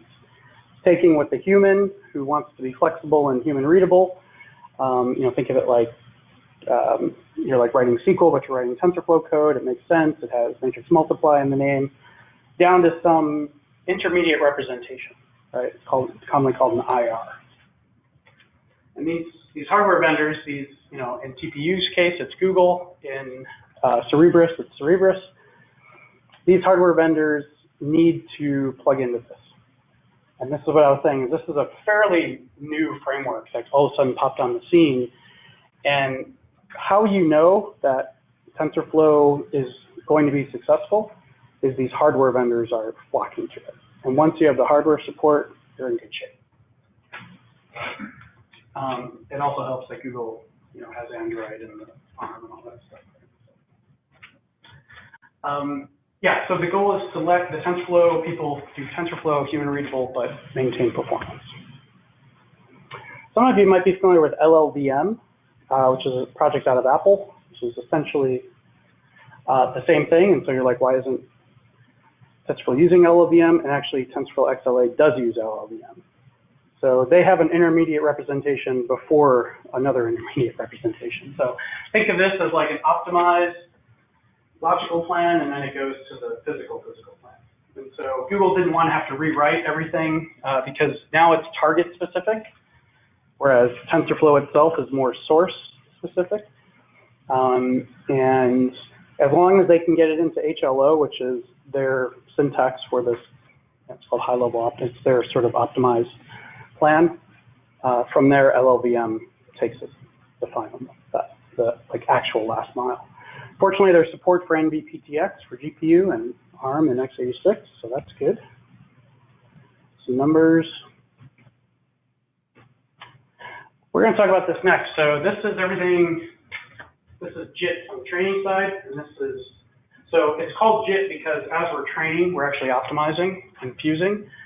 The other one is called AOT, ahead of time compiling, which is after the model has been trained. Let's go through and shrink it down into the smallest footprint possible to fit on these little sensors. So they both operate on top of XLA. So here's an example. Ooh, turn on the little light. Here's an example. So we're placing it manually on XLA. So at some point, like TensorFlow will turn this on, like for all of TensorFlow, so you won't actually have to think about XLA. But for right now, it's still experimental. And there's actually a way, so here you can set it on the entire session. You could do device like we're doing up there, or you could actually within a device, if it's within GPU or CPU, you could say only try to JIT compile this tiny bit of code. That's JIT's final Java. Exactly. It's, yeah, the same concept, yeah. So the Java JIT is taking your human readable Java code, converting it.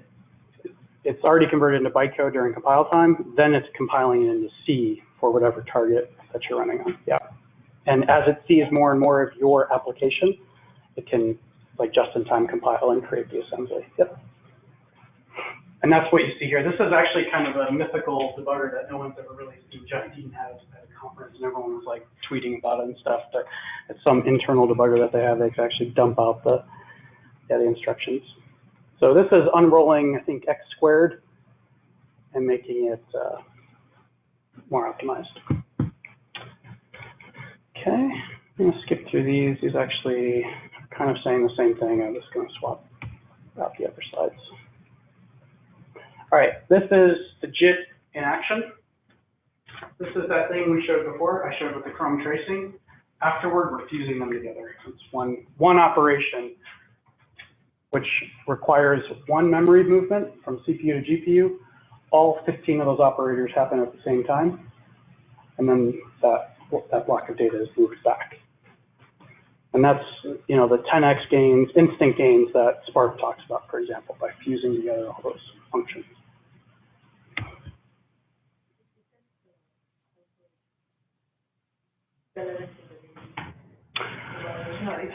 Yes, and so good. Yeah, that's a really good point. The downside of any of like PyTorch and things that, you know, MATLAB and all that operate line by line is that you're not building up a graph, right? Spark has always stayed true to that weird syntax because they can make optimizations later. So yeah, that's actually really key to point out, which is why when you're in the eager execution mode, you have to be aware that that's not optimized. And then, but the good news is you flip it, you turn that feature off, and then it's, or how does it work? No, the code, but when you export it, actually, I don't know. Trying to think if there's, because we really haven't used the eager one yet. But having the convenience of yeah. itself is like. Yeah, I'm just trying to think of how. Yeah, because stepping through or, you know, sure. That is very helpful. Of course, yeah. The question is, how do you, when you turn it off, is it prepare? I mean, that's the benefit, is that you would just flip a flag, but the code, see, it's weird because you turn on eager execution for like a session, and the code is written in that top down, and it's not the lazy. So I actually don't know how to flip it and then have it go through JIT, because when you're, I guess you just experiment. Yeah, but the goal is that you don't want to have to rewrite it. Yeah, I don't know. But yeah, conceptually that's right. This is graphical, so this is what those chip vendors are spending time looking at, seeing, you know, this would be like the logical to physical steps, and it actually takes a checkpoint every, I think you could tell it every 5 steps, 10 steps. Take a snapshot, and then we can visualize it. Yeah, they love GraphViz for some reason. So that's actually here. These are the ones that are broken. The like XLA optimizations are directly what is being affected by that CUDA bug. So something is being generated out of XLA that activates that edge case with the CUDA bug.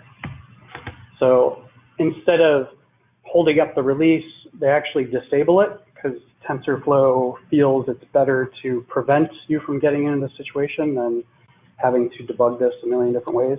It's actually in the code itself when you try to, I think it's when you compile TensorFlow with XLA turned on with that version of CUDA, it'll detect it and fail to build and say, can't even build, we won't even let you build.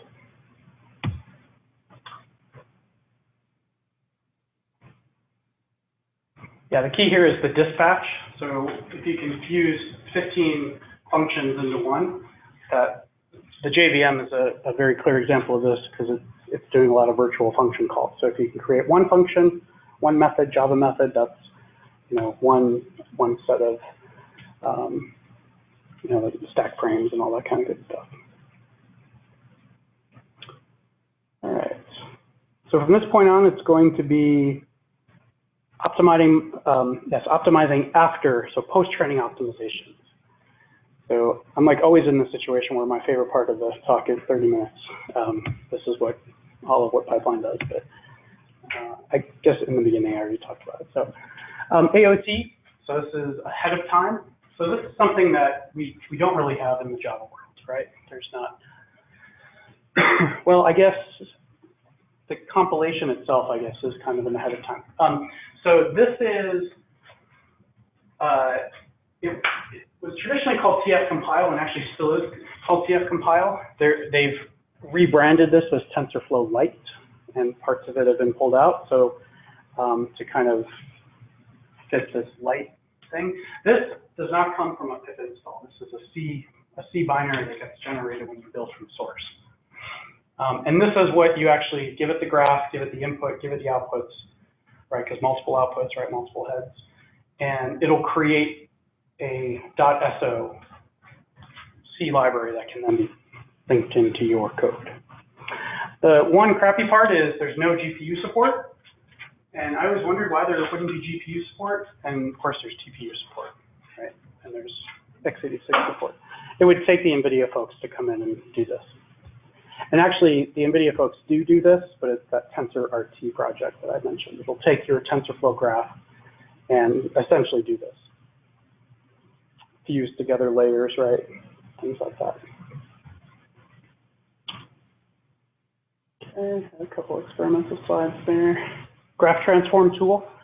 This is a not very often talked about tool.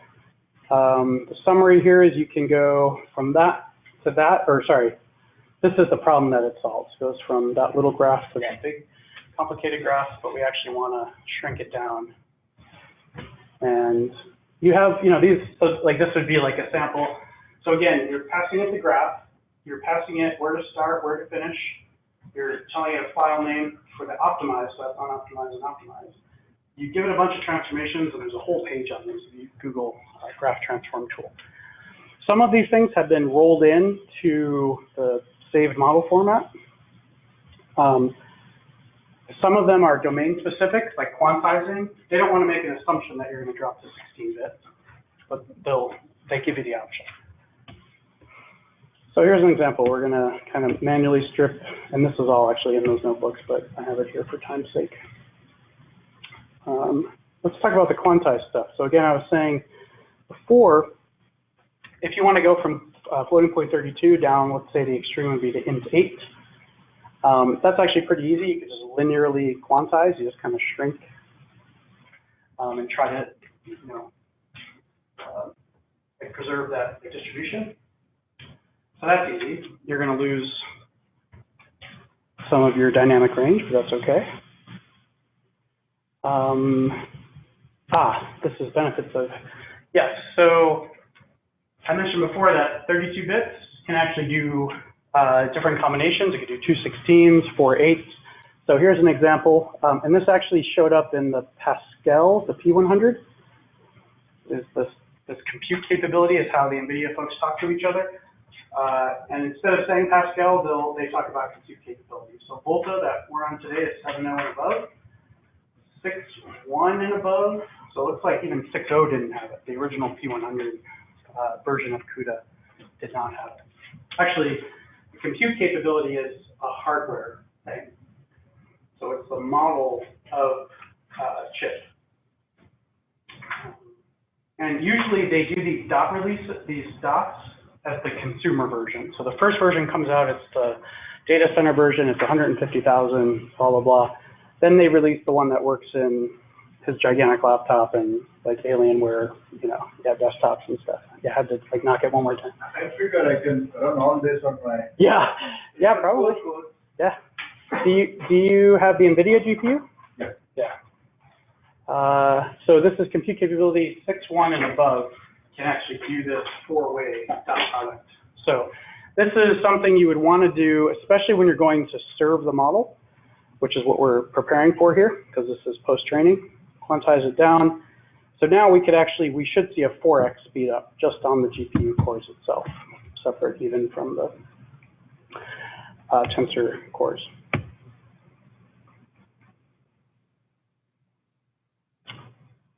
Let's skip through that. Oh, so this is that TensorRT stuff, and it's doing a lot of this for you. You know, again, you have to tell it when you want to quantize and how severe you are willing to go, how extreme you're willing to go. When you quantize, it's typically a good idea to run what's called a calibration step.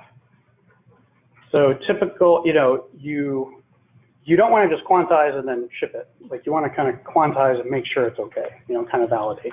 So, you know, again, this is post-training validation, which is kind of a weird combination of words, but this is what, and here's the next charts. Oh, this is showing accuracy, yeah. So on the various networks, dropping down. And, you know, keep in mind, this is for like driverless type of situations. This is for really, really fast inference.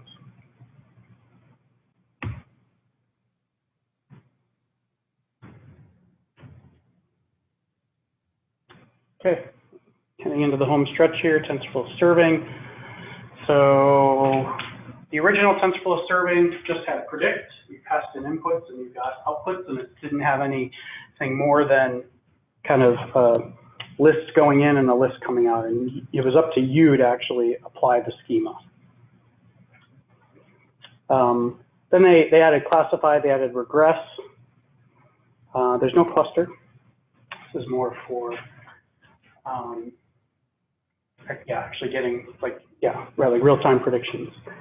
So in the early days of Pipeline, we actually thought, oh, well, Google's not going to open source that much. They'll give you just enough to make a prediction, but they're going to bury everything behind Google Cloud ML. And then one day there was like a 900 file commit from Google that was like, oh, here's our experimentation framework and this framework. And it was basically, they finally got around to open sourcing and splitting out a bunch of internal stuff. So we were like, okay, let's go to the next idea and not try to actually rewrite this. One huge limitation about TensorFlow serving, it doesn't pump out any metrics. So it's really difficult to get inside of it and you know, learn about it and tune it and that kind of thing. You can tune it, but it's more you just have to look at from the outside once it got in. You know, when I passed my prediction in and then when I got it back, and you don't really have any finer grain metrics than that. Yes, anything else you kind of have to use top and other brute force ways to do it, sort of operating system ways. You can actually serve multiple versions of models. This is an area we feel pretty strongly you shouldn't do. We just had a customer this week who was like, oh yeah, we actually do have a use case where we want to, in some cases, have, it wasn't fixed until prediction time which models would participate. And that was one of those, we're like, oh crap, this is, you know, violating the assumption that we had. So said differently, like we always encourage people to deploy one model per like Docker image and don't do anything different, because the problem is when you start to mix and match workloads, especially this is the exact use case that they're asking for, is in some cases that model server should have two different models and a different flow, and so the problem is many different requests can end up on that same server and start to thrash. You know, like half those requests want to just use one model, the other half, and so all of the, you know, the like lower level like caching and yes, all that stuff just gets, it's way more difficult to like debug and to tune when it's mixed workloads. So we're trying to find a higher level way to do it, to actually route it to a different cluster and treat those as separate models. Yeah, with like serving, I know, so I mean, you could use a TensorFlow serving application over, but I mean, you could also clearly just have a little kind of Docker image that TensorFlow installed and have a little script of sorts that unloads the model and that's the API. Have you tried it both ways? Yeah, we like the immutable thing, right? For like obvious reasons. The what you're describing, it's still to us a bit too mutable, right? I mean, yeah, like we go through this every single time we start talking with someone, because the way you're used to thinking is, you know, I can actually pull that model in. When it changes, I can, you know, pull it from S3 and. Oh no, so I'm actually thinking like you would nuke the container and rebuild the image with whatever new serials file. So that's. Yeah. Oh yeah. The runtime did. Right? Totally. Okay. Gotcha. Yeah, I thought you were describing the case where you were trying to like preserve the runtime, right, and then just swap in the model. Yeah. Then that's exactly. We were talking with Uber, not the ATG group, but they have a hard requirement to reuse the containers that are out there, and they're like, don't even ask. We've been fighting this forever, but we have containers that are out there. We have model servers out there. We cannot tear them down like Netflix style. Okay. I was like, okay, well that kills a lot of our value. So. Do you have any raw experimental type data? On the serving side, No, you're saying? I'm talking about like pipeline. Oh yeah. There's like totally, yeah, and it's the common data sets. It's the public data sets. Yeah. In fact, there's I think some of them are they on the. I'm not sure if they're mounted, but yeah, there's like a pipeline public data set. It's not any different than any other. But yeah. Let's see. Yeah, so the other thing about one model per runtime or per Docker image is that you can tune that runtime specific to that workload. So, and the inputs, right, that are coming in, which is very important. And if the type of input coming in is changing, it's, you know, it's just very difficult to tune. Yeah, well, but going back to like, so we have TensorFlow serving, which you could run, doesn't have to be in Docker container, yeah. Or you could Dockerize, I suppose, as well. But it seems like a lot of this, like supports auto scaling, for example. Like that's what you'd use put behind like Docker Swarm or. Totally. It's at the container level. Yeah. Yeah, and when I say actually, what do we mean by auto scaling? Because the serving process itself isn't like scaling up more threads or anything. I think. You know, load balancing is this more? Yeah, the question is like when the request comes in, is TensorFlow serving itself actually adding?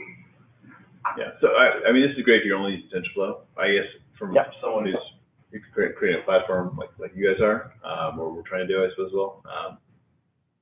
You hate to have heterogeneity across frameworks. Totally. Like, oh, this is PyTorch, so we do this way. This is TensorFlow, so we do this way. You just harmonize that set. Totally. Yeah. So for us, it's just the Docker image that comes out, and it's either, yeah. And so, yeah, this is a feature everyone gets really excited about, where you can serve multiple models, multiple versions in the same process. And there's a lot of work by Google. So this is one of those kind of flags that goes off, like, okay, something's coming here, because this doesn't seem natural, but this must be how Google is serving the public models that are being uploaded, you know, from Google Cloud customers, where they just have a fleet of TensorFlow servers, TensorFlow serving servers, and they're just dumping models everywhere. And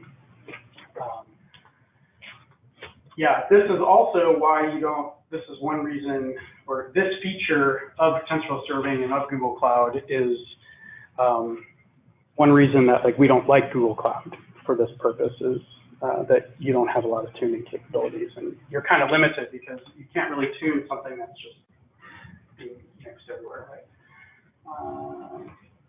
One thing people don't know that well is that there's actually a hash map implementation within TensorFlow serving, and it's basically like a Redis kind of thing. You know, it's a key value store, and Google's like, yeah, we use key values everywhere. Like any time where like a prediction comes through and it's some like numeric value, that has to have been mapped to the human readable, like church or penguin or whatever. So yeah, we have lookup tables. So we just exposed it as a yeah, I mean, like essentially, yeah, you could use it as that. we keep meaning to actually benchmark this and see, and I've actually talked to the Redis guys and told them about this, because Redis, so they just have Redis Conf, which is pretty cool seeing all these crazy ways of using Redis, because I just think of Redis as a cache. People use it for everything though, it seems like. They wanted to integrate with TensorFlow just because they know everyone's using TensorFlow, they want Redis to be part of it. And they're like, yeah, you know, we could have a Java layer that does this, and I'm like, no, stop right there. Like, TensorFlow is C-based, like, and Redis is C-based. This is where you guys shine, right? This is exactly the layer. And they're like, well, how do we integrate the C level? And I'll show you how they do. So you can now, and actually it's probably been 6 months or 8 months or something, they've refactored TensorFlow serving to actually be a library that you can link to or link with in your code. So before it was kind of a monolith, you know, big main method or whatever. Now it's its own class, you can pull it in. And this is really cool because if you don't fall into the REST endpoint, or in Google's case, gRPC endpoint, and Google Cloud ML use case, if you actually do want to do serving on a mobile device or on some tiny, you know, you can now link this in and actually do different things. You can put circuit breakers in front of it, Netflix style, district style. You can put bounds, you know, on latency. This is actually, it's funny because we were looking at sort of wrapping TensorFlow serving, and it was very difficult, and then all of a sudden they made it very easy. So this is an area where we still actively look, especially for the metrics and things like that, is trying to hook in. But still, it's really at a pretty coarse-grained layer for the metrics. So the model summary is something after you have the save more. The same, yeah.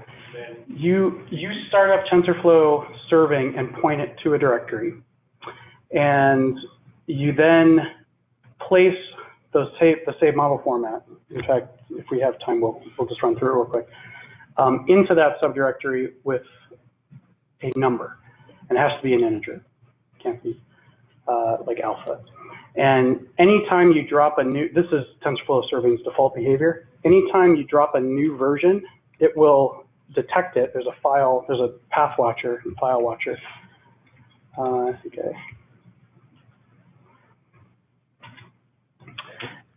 Every model has to have an integer version number. That's the directory that then contains the Grafana variables subdirectory, right? So, sharded variables, yeah. And anytime it sees a new version, it'll just pick it up. You can actually build custom policies, so it doesn't always have to be the highest number, but we just prefer one, so we actually don't spend too much time doing that. One crappy part about TensorFlow serving is it's very gRPC heavy, because you know that's how Google's using it. And you know the rest of the world is using REST. They actually, at the TensorFlow Dev Summit just a couple weeks ago, said that they are committed to building a HTTP JSON, which is huge. That's kind of the big reason I'm not really interested. I know. Well, and it was super hard to build, or you couldn't use TensorFlow serving unless you built it from source. Yeah. And no one could figure out how to build it. Like that's why that ci.tensorflow.org is super cool, because you can go and see how they're building it, and that project doesn't change too much. Like the build aspect of it anyway, it's pretty fixed. So. But now you can do an apt-get and install it, but only the CPU version. So you still have to build the GPU version from source. So, but yeah, we have all those Docker files and all the scripts and everything, by the way, if you want those. Yeah, so prediction, the original, it's like input of tensors and output, or a list of tensors, output list of tensors. They started to tighten it up with these example classes, but I don't really see a lot of people use these. I still see people just dealing with the tensors. The idea here is that you can start to, it's not really any different. The signature, actually, I think the signature is different. I think I actually have a typo here, but it's more to just isolate. And so think of it from, if you're a generic model serving company or component of a cloud company like Google Cloud ML, you actually kind of want to know if it's a classification or if it's a regression, because these are different workloads. you can actually put a whole bunch of regression onto one cluster and a whole bunch of classifies onto another, things like that. You can get in a situation where the same process is trying to do classify and regress, classify, regress. And, so it's a little bit better, but it's not that much. There is this thing, you're gonna want to know about this, the signature depth. So this is important. Signature depth, so we talked before about feeds and fetches. So the inside of so the graph itself, like TensorFlow can name those nodes, the actual network nodes, anything they want, right? Think of it like a compiler going in, it's going to call it XYZ for one variable and blah, blah, just doing its own thing. You can get into situations, and a generic model serving company, part of a cloud company, could or needs to know when I get an input off my REST call, right, like a JSON thing or gRPC, whatever. Where do I actually put that in the graph?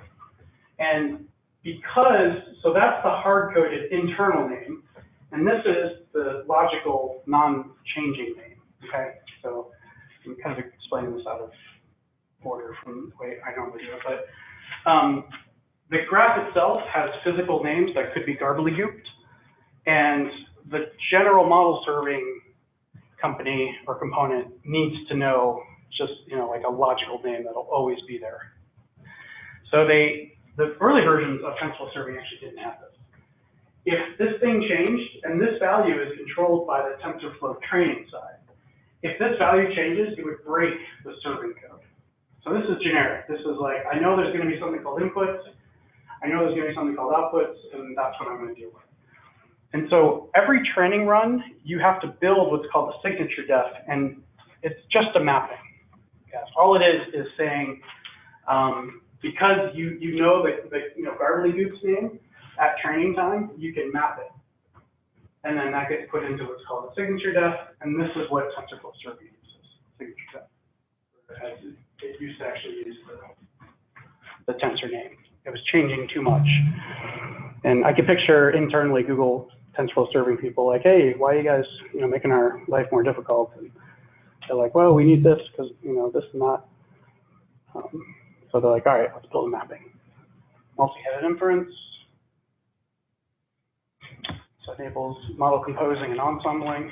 Said that before.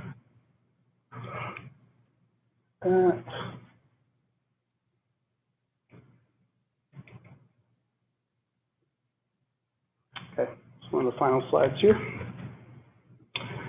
I showed this thing before in the context of padding, and hopefully the layers CUDA and CUDNN are doing this for us on the training side. This is a similar concept on the prediction side. So this is TensorFlow serving has 3 or 4 parameters around this. Oh yeah, actually this is right there. So batch size, the timeout window, it's the 10 milliseconds I was talking about. And these are interesting. These we actually hit pretty frequently when we're doing load tests. You can actually have it at a particular, so if the serving is taking long, if each prediction starts to take longer and longer for some reason, it's going to queue up these batches, and this must be bound. Otherwise, you're just going to create out of memories and things like that. You'll exceed, and then Linux will kill it. And so we actually hit this quite a bit, and this is one of those false sense, this is one of those parameters that's really easy to just bump up and then rerun the load test, and then you just hit another limit, that just takes about 5 minutes longer to hit. So this, if you have to keep changing this is the problem.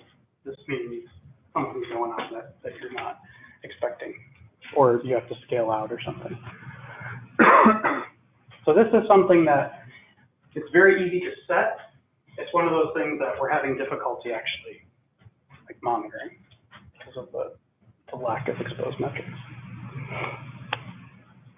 But this is definitely something that is used to scale out.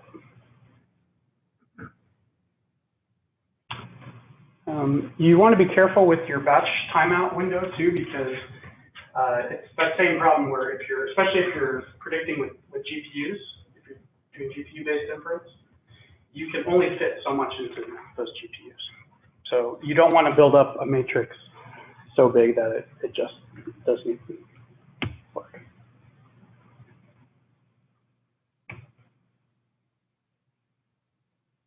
Never finished that slide, but yeah, the rest of this is more like traffic routing and production readiness, more at the Kubernetes level. So I'll keep these slides in posted, but I don't think we're going to cover it. We have 5 minutes for the rest of the workshop, or the notebooks. So let me just run through some interesting ones here.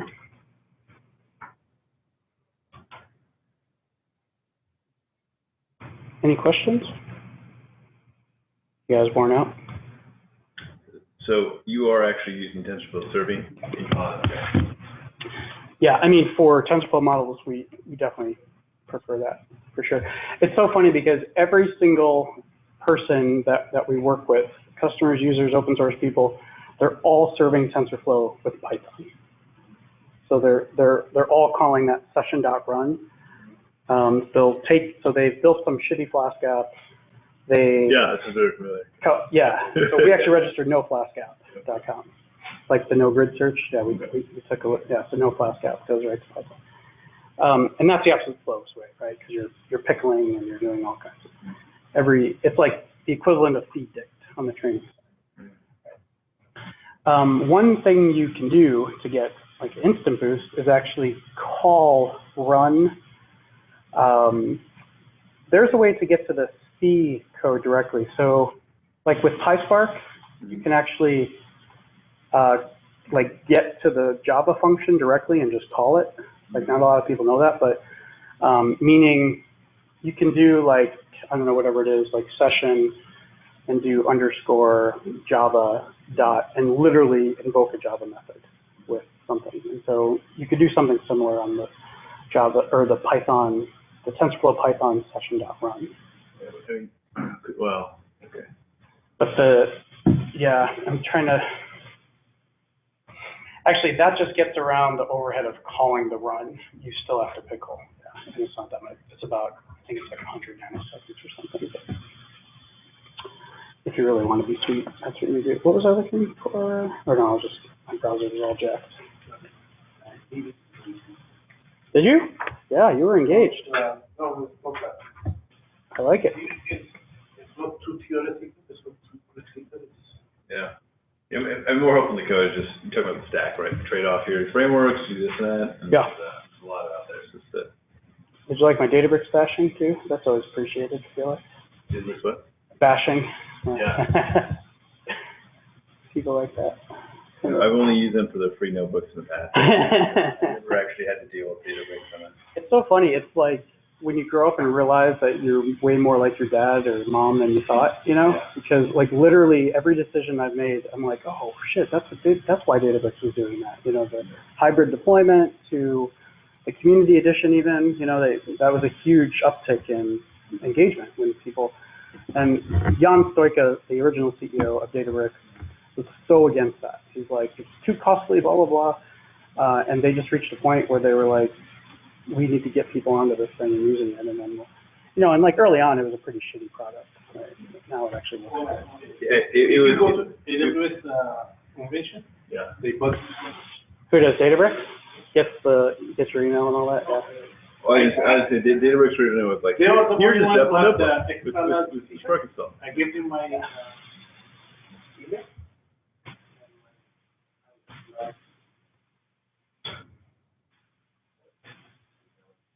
They're up to, I think they're trying to get to 600 people is what somebody said. They're at 300, they're trying to get to 600.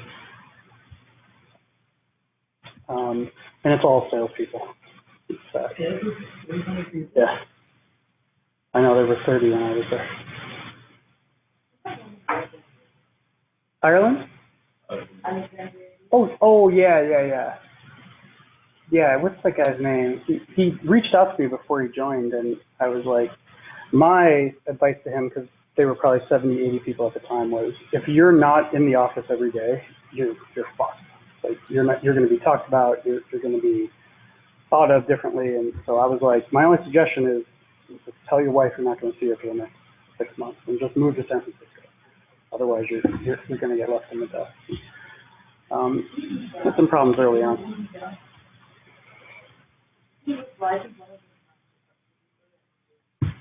For Spark? Oh, yeah. What? Yeah, which part? I'm trying to remember which part he was. Was it streaming? Oh, TV. Yeah. Yep. Yeah, Michael the most normal people there are Michael Armbrust is awesome. He's from Chicago too, by the way. Cool. Patrick Wendell is a reasonable dude. Like Matei is reasonable. He's super chill. He actually has compassion, is how I describe it. So you can interpret that however you want. The others don't, but yeah. Are they using Netflix for the streaming? Oh God, no. So they actually have their own caching. They created. Okay, so Netflix always had the problem. A lot of the people that run the networks are Comcast and the last mile, and they're all in this business, right? So Netflix actually and their caching came well before CloudFront or CloudFront's video portion anyway. CloudFront was always good with like static images and things like that. No, they wouldn't have even considered it. They ended up building their own boxes, and that was more for the international expansion. They realized that Comcast, Time Warner, these guys are not going to put a Netflix cache in their data center to make Netflix as fast as Comcast's video product, right? It was always weird that Amazon Prime. No, because that's running on Amazon. I know. I was thinking. No, there's no way. Maybe Amazon copied it from them, but. No, their preferred way is, and so they actually have like this fairly big team for like Netflix size that manages the software and the hardware configurations, and for this, it's a big red box, just like you with the big Netflix logo on it, that actually gets installed. And I think they're part of the cache, movement, or I don't know what it is. So, but yeah, so internationally they proved this out. People in those countries were like more than willing to get Netflix because it would increase engagement. And is Netflix still like 35% of the internet or 40% of internet traffic or something? So funny. That's kind of a skewed metric because these are larger files, right? So of course it's going to be a higher percentage. But so I posted the notebooks, instances. Coming down here soon. Thanks for joining. Email Chris@pipeline.ai.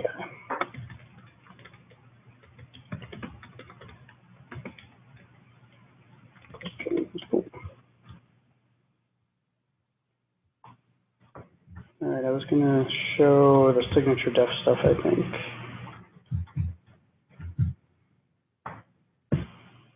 Still hanging in there? Yeah, I think it was going to be, I told you get a good night's sleep in the email. Yeah. Wasn't joking. No, I got some good tidbits. I think this is just way too dense. You have to run through each of these notebooks. Let me show you this one here. So actually 7 and 8 are a bit sort of underdeveloped because they're getting rolled into our product actually. So here's the freezing. Oh, and this, yeah. So here's a Python. This freeze graph didn't actually use that. This freeze graph recently is supported at the Python layer. These used to all be, you had to build from source. And they moved some of it into Python because or like reusing it for some of the same model format. Do you have any TensorFlow serving? Examples? Yeah, so that's exactly what I think 9, 10, and 11 are, I think is the new numbers. This is preparing the model, so this is actually converting it into save model format, I think is what this one does.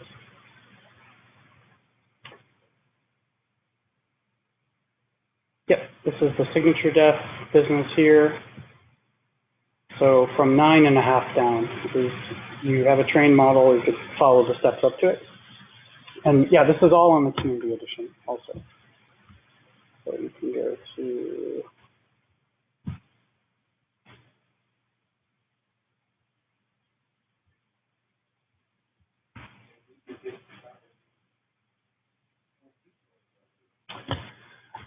you can start it, you don't even have to fork it. Yeah.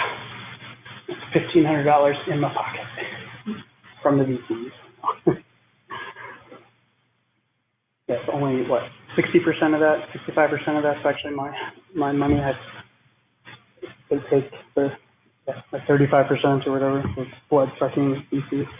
If you don't mind me asking, how much do you pay for GitHub? I have $6. Yeah, I think ours is 25 because we have a bunch of internal repos, private repos. So here, the signature def, and then we're just listing it out just so you show it made it there. Here we're running that save model CLI to inspect. I can run this because I think I actually have it working. What was happening before is it was depending on an optimized model. Did I get rid of that?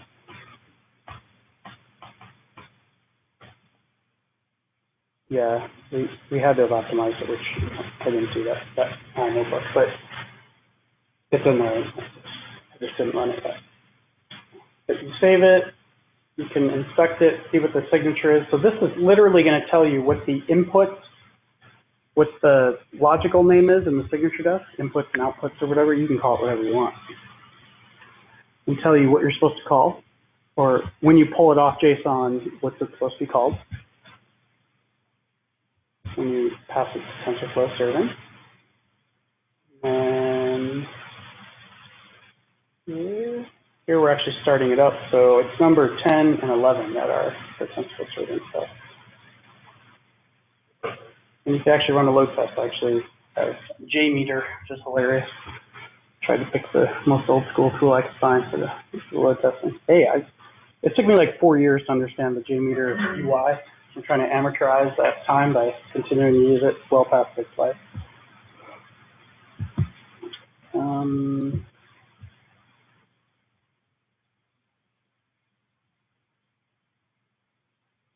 Yeah, so I think we do both the CPU and the GPU version or something here, but let's test.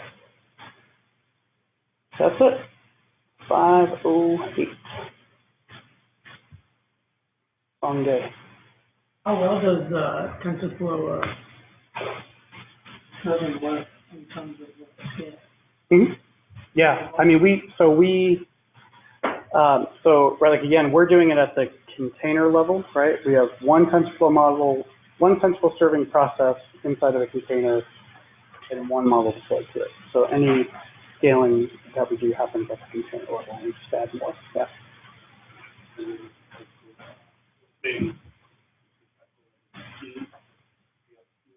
Take one more container and then create another EC2 instance? Yeah, he was asking that too. In fact, I was going to look that up. There's a way within Kubernetes that Kubernetes can actually do that.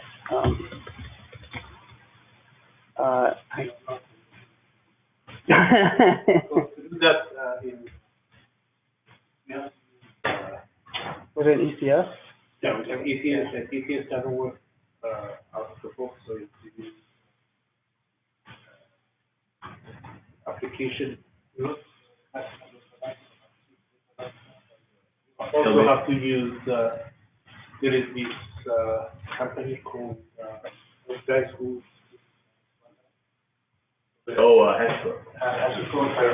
Yeah. Mm. Yeah. So we have to use that. So what do you, so I mean, so you're, essentially your You're using your cloud application load balance. all your ECS. cloud scripts are Terraform, right? And then you're just calling the Terraform module, or Terraform, Terraform resource. Then arguing with that. We're Terraform custom. Maybe, Can't make it work right out of the box. Yeah, so here's, this is one of the projects that we keep an eye on for the automatically adjust CPU memory. But this, yeah, the GA was released with Kubernetes 1.8 cluster autoscaler. Automatically adjust the size of a Kubernetes cluster so all pods have a place to run. They're talking more about the size, not the number of pods, but like the number of servers. Like when you say pods, EC2 and stuff, so. Yeah, so this is, yeah, they're not explaining it well here, or I have the wrong project. Yeah,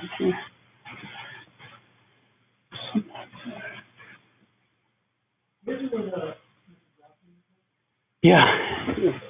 It's like, that's the women's and it's on the other side of the elevators, equivalent. Yeah, I think you can actually go out there, but I like it.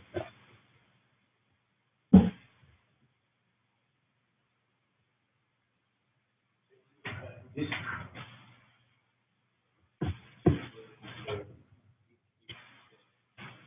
Kubernetes service. Well, and you'll be, so you're on Amazon, you'll be able to use Elastic's Kubernetes service, and that you probably want to wait for that. Like the way to do it now would be there's something called there's a company called Heptio, Heptio, that works very, very closely with Amazon and Google. They've basically been consulting with Amazon, and they're all based in Seattle. And there's a project called KOPS, K-O-P-S, that's pretty much the standard for, because there's some, this like metric has been verified a few times. It's like 80% or 70% of all Kubernetes clusters are running on Amazon, and it's the one cloud vendor that doesn't provide an Kubernetes like managed service.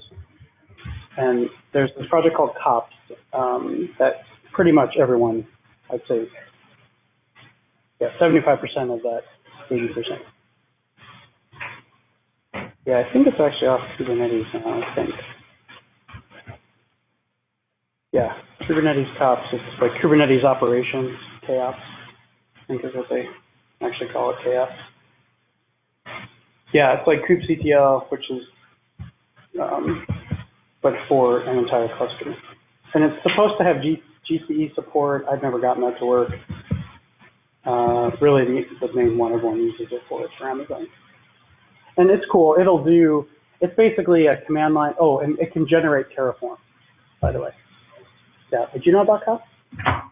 Yeah, I use terraforming to go. Oh, yeah. Module to suck in stuff. It doesn't really, a lot of the Terraform stuff is broken, like the networking stuff. Totally. Oh, it's always broken. Yeah. KOPS was bad for a while too. The cool thing about the Terraform support is, so KOPS natively, if you don't convert to Terraform, will essentially make the API calls.